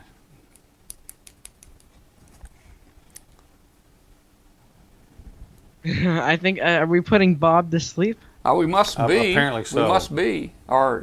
Yeah. But he hadn't hung up. That's true. Yeah. No. See, I think if we were really, I mean, Hambot was fixing to call Bob for a prize in a little while. He's asleep. Yeah, he's sleeping right now. He's asleep at the mic. You ever fall asleep? I'm not sure if either of you are contesters, but I have the auto CQ in my computer. I can press F1. Yeah. And it'll call CQ a voice keyer, and I have a CQ repeat built in. Yeah. And I've fallen asleep in front of the radio with my finger on F1 a few times before. I've been sleepy. I don't think I've fallen asleep, but I have heard. It's like 3 a.m. in the middle of a contest, and you get a rude email from some European guy saying, "Why aren't you responding to all these loud guys' CQ and responding to your CQ?" And you wake up 20 minutes later. Let me tell you, I've heard people snoring on the air. They actually fall asleep and snore. Yeah. Oh, now Jeff is saying that this guy Papa Doc Duvalier. Yeah. The voodoo president who killed Kennedy. Yeah. So what does Hambot have to say about that one? Hambot? I don't know. Hambot's sleeping right now. He didn't win a prize for that.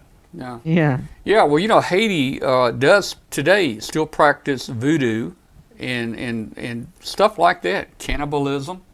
That's did you know that, Marty? I did not. Sounds like our political system. Man, what are the teachers? It must be, right now, especially with the state that Haiti is in, sadly, due to the hurricane. Yeah. It's a scary place down there right now. So, what do they teach you in school? If you don't know, Haiti is cannibalism and voodoo. Yeah, cannibalistic voodoo. I mean, you can ask Siri that. Math? How do you think you do all these fancy ham radio calculations? You need math. Ham radio calculations?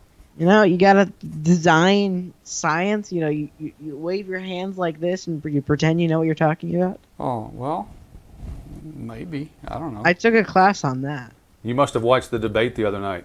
Oh, sadly I did. Oh, have you seen that video that's out where Hillary and Trump are singing the song from Dirty Dancing? Have you seen that video? Oh no. They've synced it. They've synced it perfect. It looks like they're going back and forth singing that song. You have to look it up. No, that'd be nauseating. Oh yeah. Let's keep this ham radio. That's about the only thing I could watch. Hey Jeff, have a good night. Thanks a lot. We'll see you next time. 7-3, As Jeff. soon as we go to politics, I think we're going to scare everybody away. Yeah. Is there a hangout going on tonight or no? Hangout? I don't know. I mean, if we People do can hangout, call in, I guess. Voodoo alive and well. all right. Are you going to check in on hangout? I can move over to hangout. All right, I tell you what, we'll do hangout real quick. Do you want me to go over to hangout? Do you know what the hangout? I have the Bitly. Yeah. The URL is. Yeah, I can jump over there. Would you paste it in the chat room, please? Yeah. Paste it in there, and we'll go to hangout right now. There it is. There we Okay. If you guys want to join us, click here. I'm gonna hang up with you, and we'll bring hangout up. Okay. All right. Be Goodbye. back in a minute. Thanks, Marty. All right. Let's see. Let me see how to get there. First of all, I got to close that. Then I got to open that.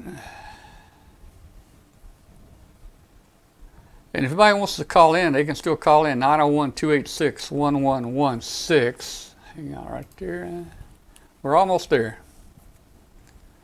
Okay. Oh boy. Let's see. That is because. Is that Doppler effect? Yeah. Let me see. I guess Bob woke up long enough to hang out. All right. So. Okay, so let me join Hangout. Here we go. Good evening. How are you? You know, you're a pretty smart guy. There we go. There we go. Now we get multiple people in here talking at the same time, right? Jeff, I thought you said you had to go to bed. Thought you were gone. You know, but I know, but as soon as you got into Hangout, I do have to go in a few moments. But okay. Do I have anything else on here? I got to close some of the rest of the browser stuff. No, we just see your camera. No screens or anything. Boy, Marty has a great picture coming in. Yeah, I think my picture looks better on Hangout than it does on Skype. Yeah. For everybody that doesn't know Marty is KC1 C. Someone's got a CWF. browser open. CWF, chicken with fries. Chicken with fries. That's right. Somebody has what? Might have been browser open, he said? Might have been me. Okay. Never mind. All I was right. just hearing an echo. All right. Hangout is open if anybody wants to join us. Up there we go. Hey, we got Bill. Bill came in. Is that Bill? He looks different. Yep. He looks different. No, different camera. No, you growing a beard. That's what it is. Yeah, a little scruffy. Oh, man. And you're in a different place. You're not in the garage, are you? No, I'm in the dining room. All right. Well. So either you redid your shack or you got to move in the heat. It's going to he got to move in the heat probably. He was nice or something. The wife's let him move. The wife let him move back into the house. Yeah, there she's gone. Yeah. It did snow today, so I am trying to stay a little warm. Or you quit smoking cigars. Yeah. All right. Well, I know Doc's still around. Maybe Doc could join us here in a minute. What is that there? Pardon me. Your name, Jeff? What's your name? Yes, sir. That's Jeff. What is that? You got a PR40 there? This is a PR40, yeah. Yeah, what's your Let me see. Thank you. Here. Okay, there we Here's go. the mic I want. Now that people can see. Well, maybe you'll win one. Maybe you know. Well, hey, maybe Hambot to give out some. Yeah, there you go. Keep up the good work. Yep. So William, I need to get with you. I don't, Tim, one of my admin guys, that he did a lot of the Hambot code, and he actually had some type of script that would do a pop out, a video pop out, where you could resize it. But I think after we went to YouTube, I lost that code or capability, and I'm not much of a coder. So hey William, I get you someday to help me figure out if we're able to pop out the video. Yeah, we can do that for you. Hello. Who's on the phone? Yeah. Who's on the phone? Yeah, this is Ron Height in Salt Lake City, KC7WVF. Oh, that's funny. WVF. KC7WVF. Ron in Salt Lake. Hey, Ron. Hi, Ron. Yeah. Bob, last week you were asking for people to call in suggestions for your meeting, and I sent you a message on Facebook. You know, I remember you saying you sent it, but I never got the message. I just wanted to mention that we have a rather neat city club going in Cottonwood Heights City, Utah. We have an emergency program, and it's kind of cool. Every one of the homes have a number that has been generated by our city GIS person.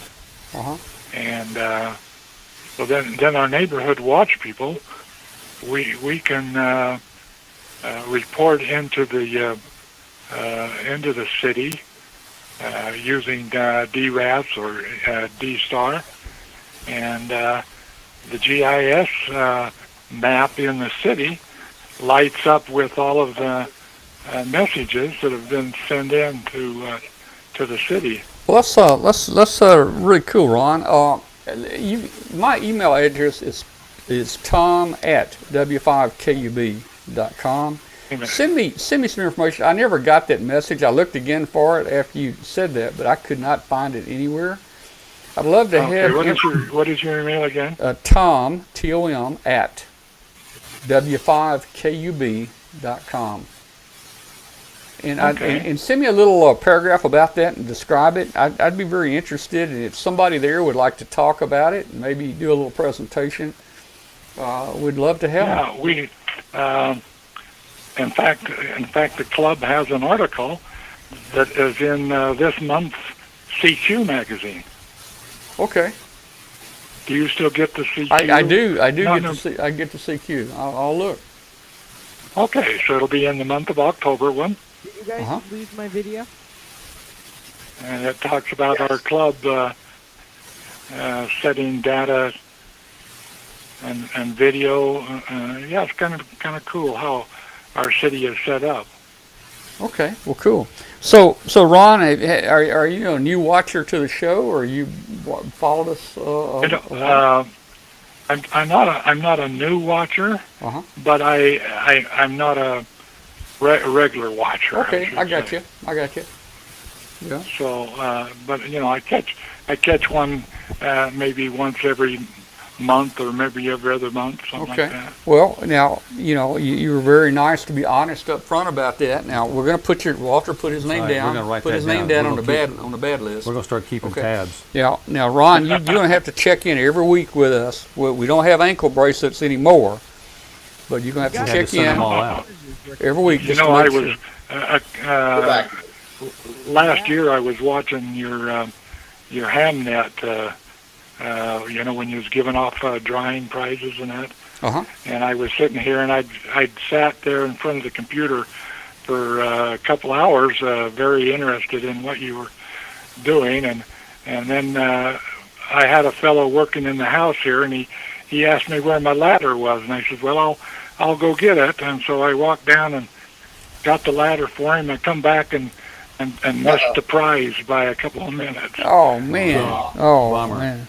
Do you know what the prize? I hope it wasn't a book. Do you know what the prize was? We got big prizes, we got little prizes. You remember? Well, what it was? I think it was a $200 gift certificate or something like that. Oh, okay, cool. Well, sorry.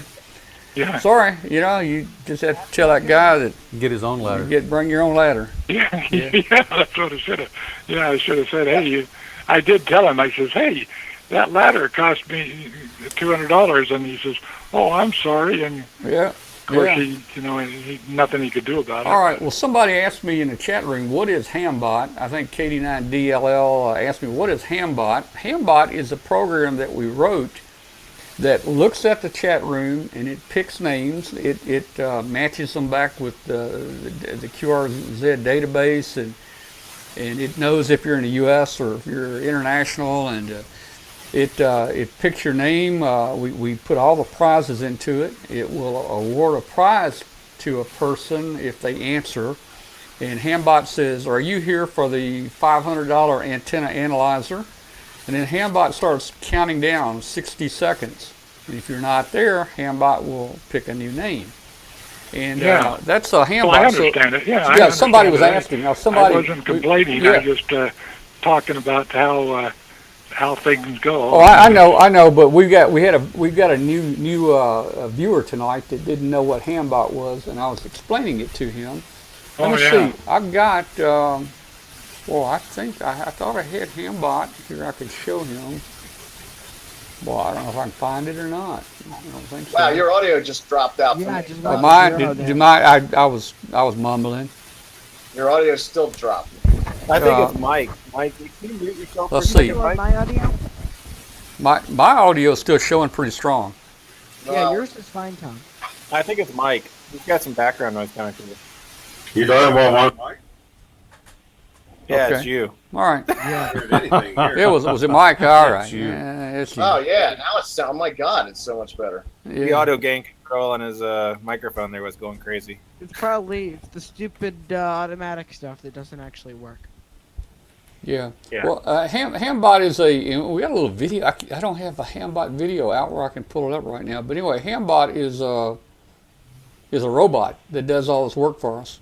While you're talking, I'm see I can find Hambot. But hey, Bill, yeah, we need to get the pop out working. I'd like to get it where you could pop it out and resize it, move it around, not just not just we can pop do it that. out. I can work up some code for that for you.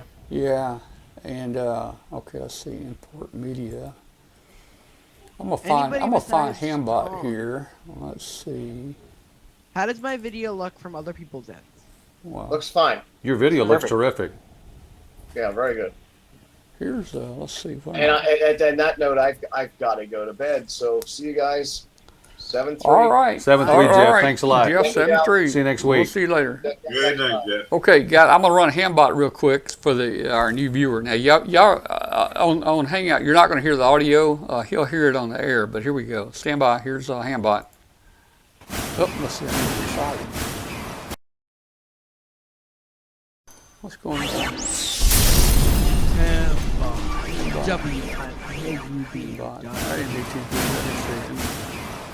Wow.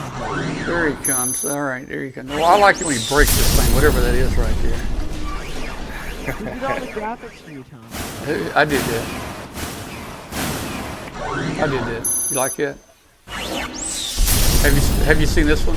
Have you seen this one? I have not. Have you seen this one? Watch So it. you're saying I can ask this cat any question? The cat is You've seen that connected before. to the computer. Yeah. You just type You know in what? the question. What software do you make these in? I can't tell you. It's a secret, man. Can't tell me. Okay. No, it's a free deal on the internet. They're charging now, but they have almost nothing, to tell you the truth. They have very little. Here's an intro. Look at the show intro. I like this one. I edited this today. Watch this.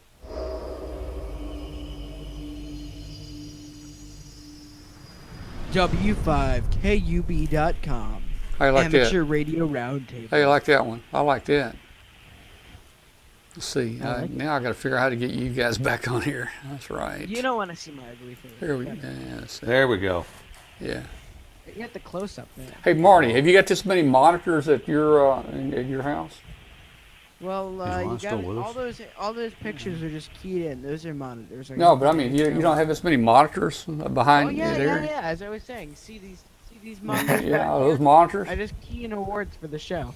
Well, move over a little bit. Well, let's see. Not the wrong way. Move your head. You notice my little behind his head. Maybe there you go, right there. See right there? There you go. You like that little monitor we got on it? Yeah, that's where the producers monitor the crazies. That's right. That's it. Let's see. Y'all need supervision.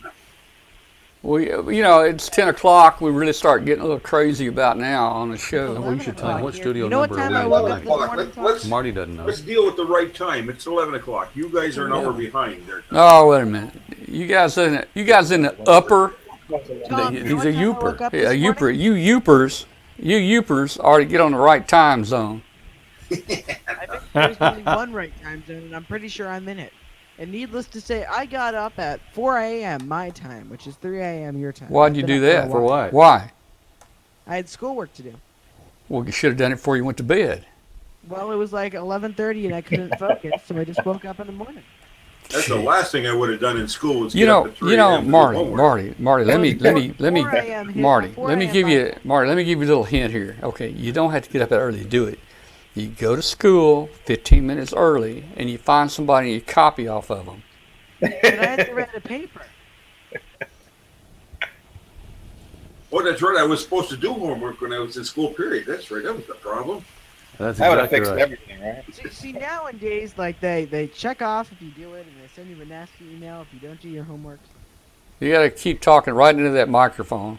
Me? Yeah, your audio was turn getting my low. mic gain down a little bit. Yeah. You might. I can You know, probably they have back off a little bit now. They have a thing at my daughter's high school that when she turns in a paper, they run it through a scan type thing and it checks for plagiarism. Oh, really? Oh, They got is it that now? like what is it? Turnmein.com or whatever. Yeah, something like that. Oh, I didn't know they had that, man. Oh yeah, I'd have been dead in the water. They cross-check all the papers, so you can't buy a paper anymore. Oh, I know it. Is that right? You actually have to write them. The only way you do it is you pay somebody to write a paper from scratch for you. Yeah, but couldn't you get a paper and just kind of mix the words up a little bit? Nah, it's smart. Oh, gee, man, they're getting really smart, aren't they? Yeah, they've caught on. You know, it's 5 a.m. in the Netherlands, and Arno is still with us. Unbelievable. He's tough. He's been with us all night. He's a man. trooper. I hope he doesn't have to Tom, work today. will we ever see you up before noon? See what? You ever get up before noon? Well, yeah, I do. Only if required. A lot of days. Once a year. No, I'm usually up around 8 o'clock every day. You know, I have been known to sleep till 9 or 10. So what's the next big ham fest you're doing, Tom? The next big one probably Dayton. Yeah, we're gonna get into some trouble there, bro. Yeah. Yeah, we don't do many ham fests, but that's if they get the thing pulled off we in that new venue. better get lawyers in advance, Tom. You never get what? We better get defense lawyers in advance of it. I'm not following Marty. He's over my head. I'm not sure. I think it may be getting kind of late. I said we're gonna get into some trouble in Dayton, and we better get some defense lawyers. Oh, yeah, I heard that part. I didn't know why we'd get in trouble. What are you going to get in trouble for? I mean, you and I, we could get into a lot. Let me tell you, Marty. okay. Marty, let me tell you a story about Dayton real quick. This happened maybe 25 years ago. Wait, but you're only 27, right? Yeah, I was 2 years old 25 years ago. So my buddy, it was like three of us in my room.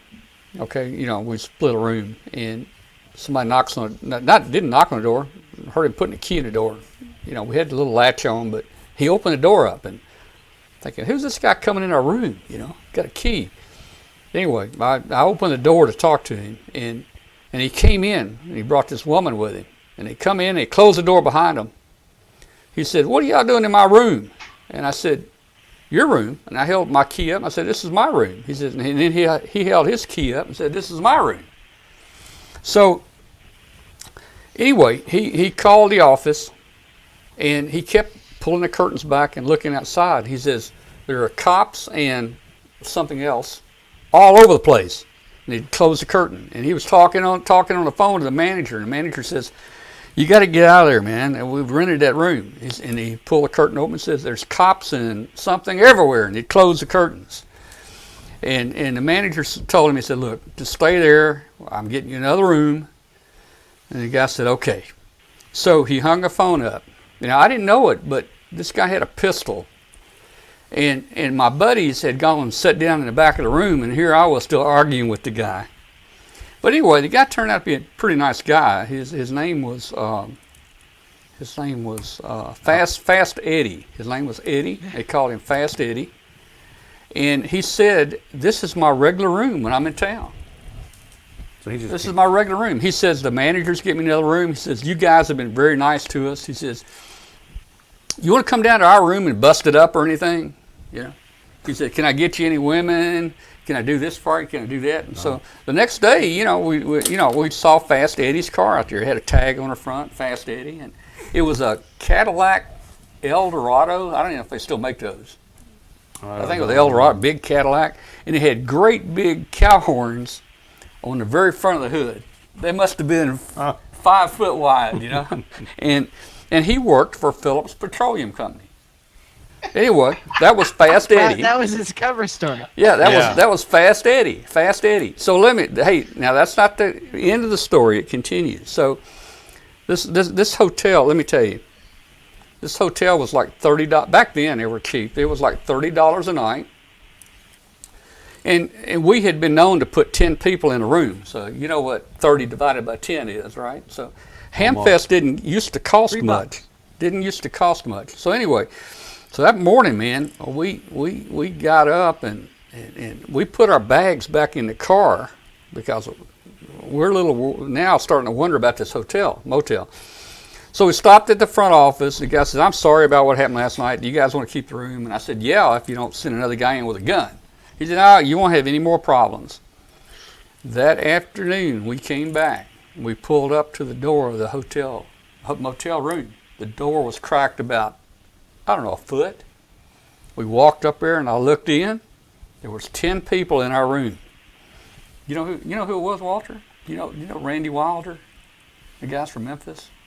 Yeah. Randy and a bunch of, it was a bunch of, I knew them. They were from Memphis. Don't know Randy, but I know. And I said, "What are you guys doing in my room?" And they said, "Your room." And they held their key up. It was their room. That was Fast Eddie's room. Yeah, it was, So they rented the room out again. But let me tell you, that room, it was a pretty nice room. It had a I think it had a blue laboratory and a bathroom. I think the toilet maybe was another color, I think the window panes were missing out of the bathroom window. And there was a spot in the carpet where somebody had started a fire in the trash can. Mm-hmm. That. But, and some of the guys wouldn't even turn the cover back to sleep. They were afraid to get in the bed. Sounds delightful. But besides that, it was a good $3 a night room. Worth every bit of it. Man. As you guys talk, that was a good bedtime story. Oh yeah. William, I done ran William off here. I didn't see him leave, but I hate this William. is the perfect thing to do while you guys are talking. I have a coax switch for 2 radios because I'm doing SO2R, single op 2 radio contesting. Yeah. And there's like 16 connectors that have to be tied in on the inside. So as you guys talk, That is cool, man. Yeah. So that is cool. That looks a lot like why an SO2R box and. That's cool. That looks a lot like why you had to get up at 3:30 and do homework. Oh, but what? When I was doing my homework? Yeah. No, I never do radio. Never. I never do radio when I should be doing. Well, let's see what's going on. Anything going on in the chat room? We missed anything? Hey, I'm gonna jump out here. Tom, okay, man. Yeah, you better get your homework done and get to bed. A lot of people in the chat room are going to bed. Yeah, I don't have school tomorrow, but it's about I'm that gonna time. go do work. Yeah. Marty, all right, we'll see thanks. you, Marty. We'll see you. Take Bye, care. Marty. We'll see you. Adios. Good luck tomorrow in school. All right. Well, 3 a.m. in the morning to do homework. I was lucky to do it. Period. When it was nice. I was up 3 a.m. Not at 3 in the morning. Gee. I tell you, that kid's so smart. I don't think he has to actually write something down, turn it in. That might be his problem. But I think he knows everything, really. He's really sharp. Well, guys, it's 10 o'clock. I'm thinking I'm going to go ahead and get off here and call it a night. Well, interesting show tonight. That was. Well, I hope it was okay. Again, we didn't have any formal guests lined up, but hopefully it was something that was interesting maybe for you. Yeah, I didn't want to bother calling in. You got we're all in your hangout. I wanted to see you get some other people to call in. Because you did a few there. Yeah. Yep. There you go. Had a few brave souls. Yeah. All right. Well, let's see. We got Mike left. We got Bill left. That's about it. Man. Yeah. I see Kurt. Right. Kurt's still in the chat room. He's saying good night. Kurt, we'll see you. You come by in the next couple weeks and visit with us when you get here. Arno, thanks for hanging in there. Have a good day. Same as to Arno. Good night. Be careful morning. at work. Good morning. Yeah. Good night. Need to put my little one to bed. Yeah, let's see. I don't know why. Like William or any 4RD guy, he's out in Montana. Yeah. He's in Montana, He's right? in Montana. He's out in That's any 4RD film? Okay. I didn't know that. He's out in Montana. Yeah. Okay. Yeah. I mean, it's still early out there. What, Montana's got to be what? About 8 o'clock. 9. No, well, it's 9 o'clock.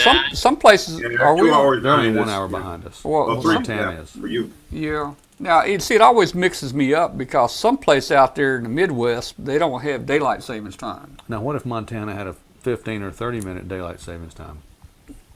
I can't keep up with daylight. I don't know. Are we on daylight savings time now, or for a little bit longer? Okay. Yeah, but should be changing soon here in the October. Well, the end of the month, probably.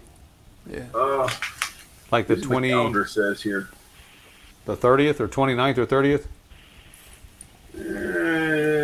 Well, it's telling me Boss's Day, Halloween Day, Columbus Day. This calendar is no good. It doesn't tell me. I won't know when to change the clocks. I think Halloween's on a Monday, isn't it? Yeah. The 31st is Monday. So I bet it's that Sunday morning. Yeah. All right. Well, you know what? We really didn't get in. I wanted to get into some airplane talk tonight. We didn't get into any airplane talk. I got to get just a couple more minutes while I got my chief pilot here. So, all right. So, how many wheels are on a A300? 10. Say 10. Mm-hmm. 10 tires. Okay. All right. So if you're taking off, heavy load, man, you're full of fuel, you got a bunch of elephants in there, Mm-hmm. You're taking off, and you blow 8 tires out on takeoff, man. But you're in the air. You blow 8 tires out. How you gonna land it? Belly down. You do it belly down? Really? No. Would you really? No, would you try to land it on the gear? I'd find some place that still foam the runway, if you can find those much anymore. Yeah. Can Memphis foam? First thing is off. Oops. And yeah. Oh you my say goodness. prayer. Yeah. But you would try to land with the gear down. We've got procedures for all that sort of stuff, and I don't know that's probably not Are in you there. telling me that if that happened, you'd have to get the book out while you're in the plane and read it? Yeah, you said we're in the air, so I'm gonna use all that fuel we got. Okay. All right. So I think Mike in the chat room was asking, have you ever operated from the air? Operated? Yeah. You ever operated? I've tried, but on the HF radios that we have, I've never been able to get any clear signals with anybody. Yeah. I jump seated to Dayton Hamvention a couple years in a 727 of ours and sat right behind a pilot and carried my handy talkie, and he let me use it. When we got close to Dayton, he told me I could use it in contact because I had a friend that was waiting for me down there, and actually, I called him on 2 meters. He answered me, and the pilot even flashed his lights, for the guy. There you go. Is that legal to flash your lights? Yeah. You can do that. Oh, yep. Yeah. Okay. So the pilot flashed his lights and everything, but that was I operated there. I see somebody posted daylight saving times on the 6th of November. Yeah, I just saw that. It's the next weekend. November 6th. Daylight. Yeah. Thanks, whoever posted that. Yeah. So I operated from an airplane myself with the handy talkie, but I've always, that's the only time because I flew with the pilot, and he said I could do it. And I wouldn't even ask that on a regular plane, You don't ask on a regular plane; they won't let you. No, they won't even know what you're talking about. Yeah. But some of the radios, they have an SSB switch, but I can't find anywhere if it automatically goes upper or lower appropriately as you tune it in. Above and below 10. I don't know. But some of those aircraft radios back many years ago, they used to be pretty good radios. I mean, I've watched them operate them on HF. You can dial about any frequency in that thing from 3 to 30 megs, I think, on HF, and that'd been a pretty good radio up here. Now, I'm trying to think what the antenna is on it. You know where the antenna is on a A300? The HF antenna, I think, is on the bottom. Okay. On the bottom. You're talking antennas like this big. Is it just a It's just a little composite unit? thing that's stuck on the bottom. That can't be much of an antenna. No, it's not.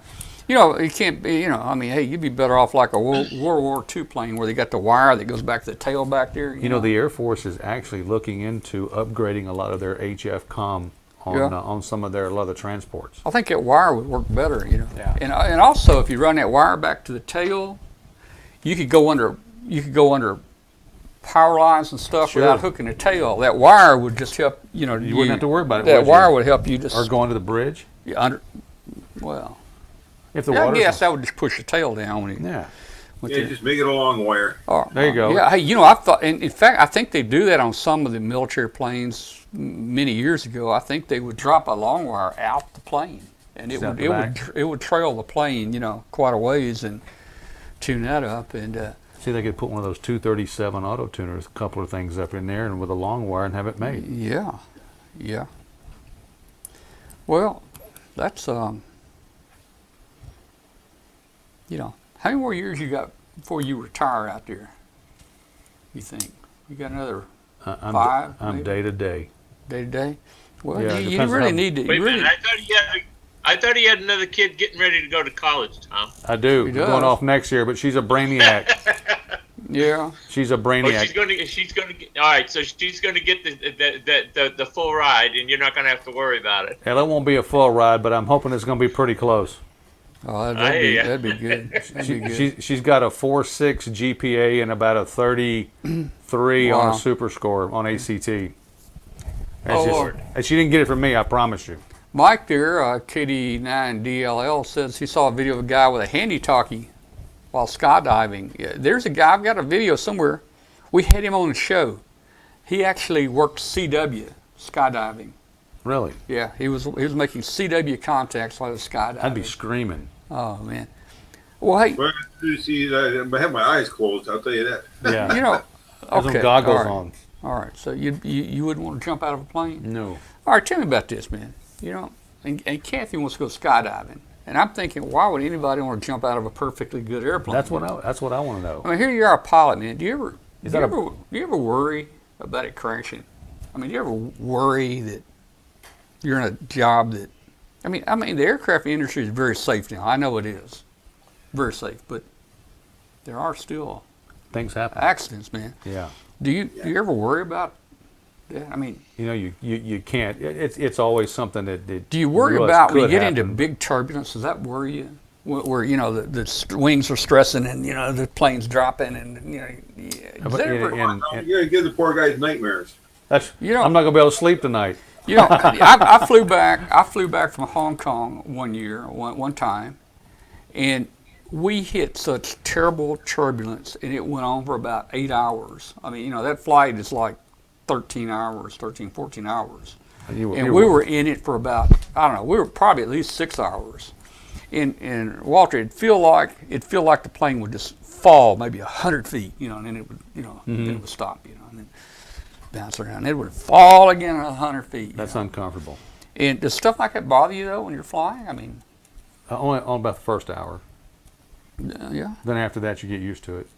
Well, and I used to really hold. I've flown so much. I used to I'd hold the armrest or whatever, real tight, like this is going to help. And then I started thinking, this ain't going to help a thing, man. Just turn loose an armrest, man. You're going to go where the airplane goes. So. Yeah, and then when I go out of a plane, if I was up there and the pilot says, well, we're going to crash. You got one choice, or two choices. One, go down with the plane or put a chute out and jump. I said, with odds like that, maybe I'd jump. But maybe, jumping but out of a perfectly good plane for no reason at all. Oh, man. No. Teresa says there's no such thing as a perfectly good airplane. Yeah. Oh, guess you better have a chute. Yeah. All right. So it really doesn't bother you, man. You try to avoid the storms, right? I mean, absolutely. I hate storms. You go around them. I hate storms. You can get turbulence on a perfectly clear night. Yeah. Well, I was down in Mexico City one time, and that airport has pretty good altitude, I think, or elevation. A lot of Mexico City there. A lot of the Mexican airports. Anyway, it was hot that day, and we got on one end of the runway, and we waited, and the wind changed, so we had to go to the other end. So pilot says, we're going to go down to the other end, and we got to change direction. So he went down to the other end. Now tell me what this is, man. It says, okay. So down to the other end, he says, okay, we're fixing to go. So I hear the engines rev up. You know, they're coming up really fast. We start moving, and the engines go, pow! And like the engines quit working. It's like they flamed out or something. They just poof, went out, you know. They really did quit? Yeah. They just poof, went That's out. like a compressor stall or something. Yeah, they just went out. So I guess they started again or not. something. And then he says, sorry about it. And then we had to go down. And then the wind changed again. We had to go down the end of the, in the runway. But, well, I tell you, you know, during the years that I worked, I was afraid of other things instead of the plane crashing. For instance, I flew one time back from Hong Kong to Memphis, and I flew through Japan. We went. Let's see. It's been so long, I forget now. But anyway, we were boarding a plane. We boarded a plane. Must have been Hong Kong to Memphis, and we got on a plane. They shut the door, and then they come on the intercom and says, "Did anybody?" There was an Iranian at the gate asking people to bring a package and mail it in the United States. Did anybody take a package for him? Mm-hmm. Well, everybody on there is speaking Chinese. Nobody's listening to the announcement. You know, everybody's talking. Nobody's thinking. You know, they might. I don't know what to think that she was saying. So she asked again. Did anybody take a package from an Iranian at the gate asking you to mail it in the U.S.? So the next thing I know, all the stewardesses are coming down each side of the plane. They're opening the doors and closing them. You know, the luggage open and closing, open and closing, open and closing. They go all the way to the end of the plane. They come back. Next thing you hear on the intercom, no package found. We go now. And I'm thinking, okay, he's not quite. He's about to pull up to the end of the runway there. If they could get that door open, I'd probably get off this thing. Probably get off. I'd probably get off, right. But they didn't open the door. So I figured, well, it's probably set to go off by altitude or something, you know. A timer or anything. You know, probably when we come down in L.A., you know, that's probably going to happen. So, but you know, hey, we landed in L.A. I made it fine. There you go. I got a lot of stories like that, you know. Well, guys, I think I'm going to call it a night here too. It's around 11:30. So. Yeah. All right. All right. Hey, man. you guys want to have fun? I got my voter. What is it? You're for absentee voter. Oh. You know, you want to have fun doing is you go into a room, break room or somewhere where you got a bunch of guys sitting around and they're all just talking. Go in and start a political conversation about one candidate or the other. Especially when you know they're really staunch and they're really Republican or whatever. And everybody starts giving their opinions and start arguing back and forth. Then you just kind of sneak out of the room. There you go. I'll tell you, man, it is so bad. It is so bad. Both sides have their opinion, and they're not going to change it, and it's terrible, man. The whole thing's embarrassing. You know, it's terrible. Just egg one of them on about their candidate. Hey, yeah, you understand about this? He'll start, and somebody else will start to come. They'll all start going in, and you just quietly walk out the room. There you go. You stir it up and leave. Yeah, I see how you do. All right. Well, I'm going to say good night. Look at here. That Bill, he stayed with us the whole time tonight. Yeah, he's been kind of quiet, but we know. He stayed with us the whole time. Now, very good. Put Bill down for a couple extra stars. Exactly. Tonight. Yeah. Duly noted. All right. There you go. All right, guys. Well, we're going to get off here. 73. We'll see you next week. 73, guys. Thanks. Good night. Good night, guys. Everybody else do. Good night. Yep. All right. So good night to everybody in the chat room. We'll see you guys later. Had fun tonight.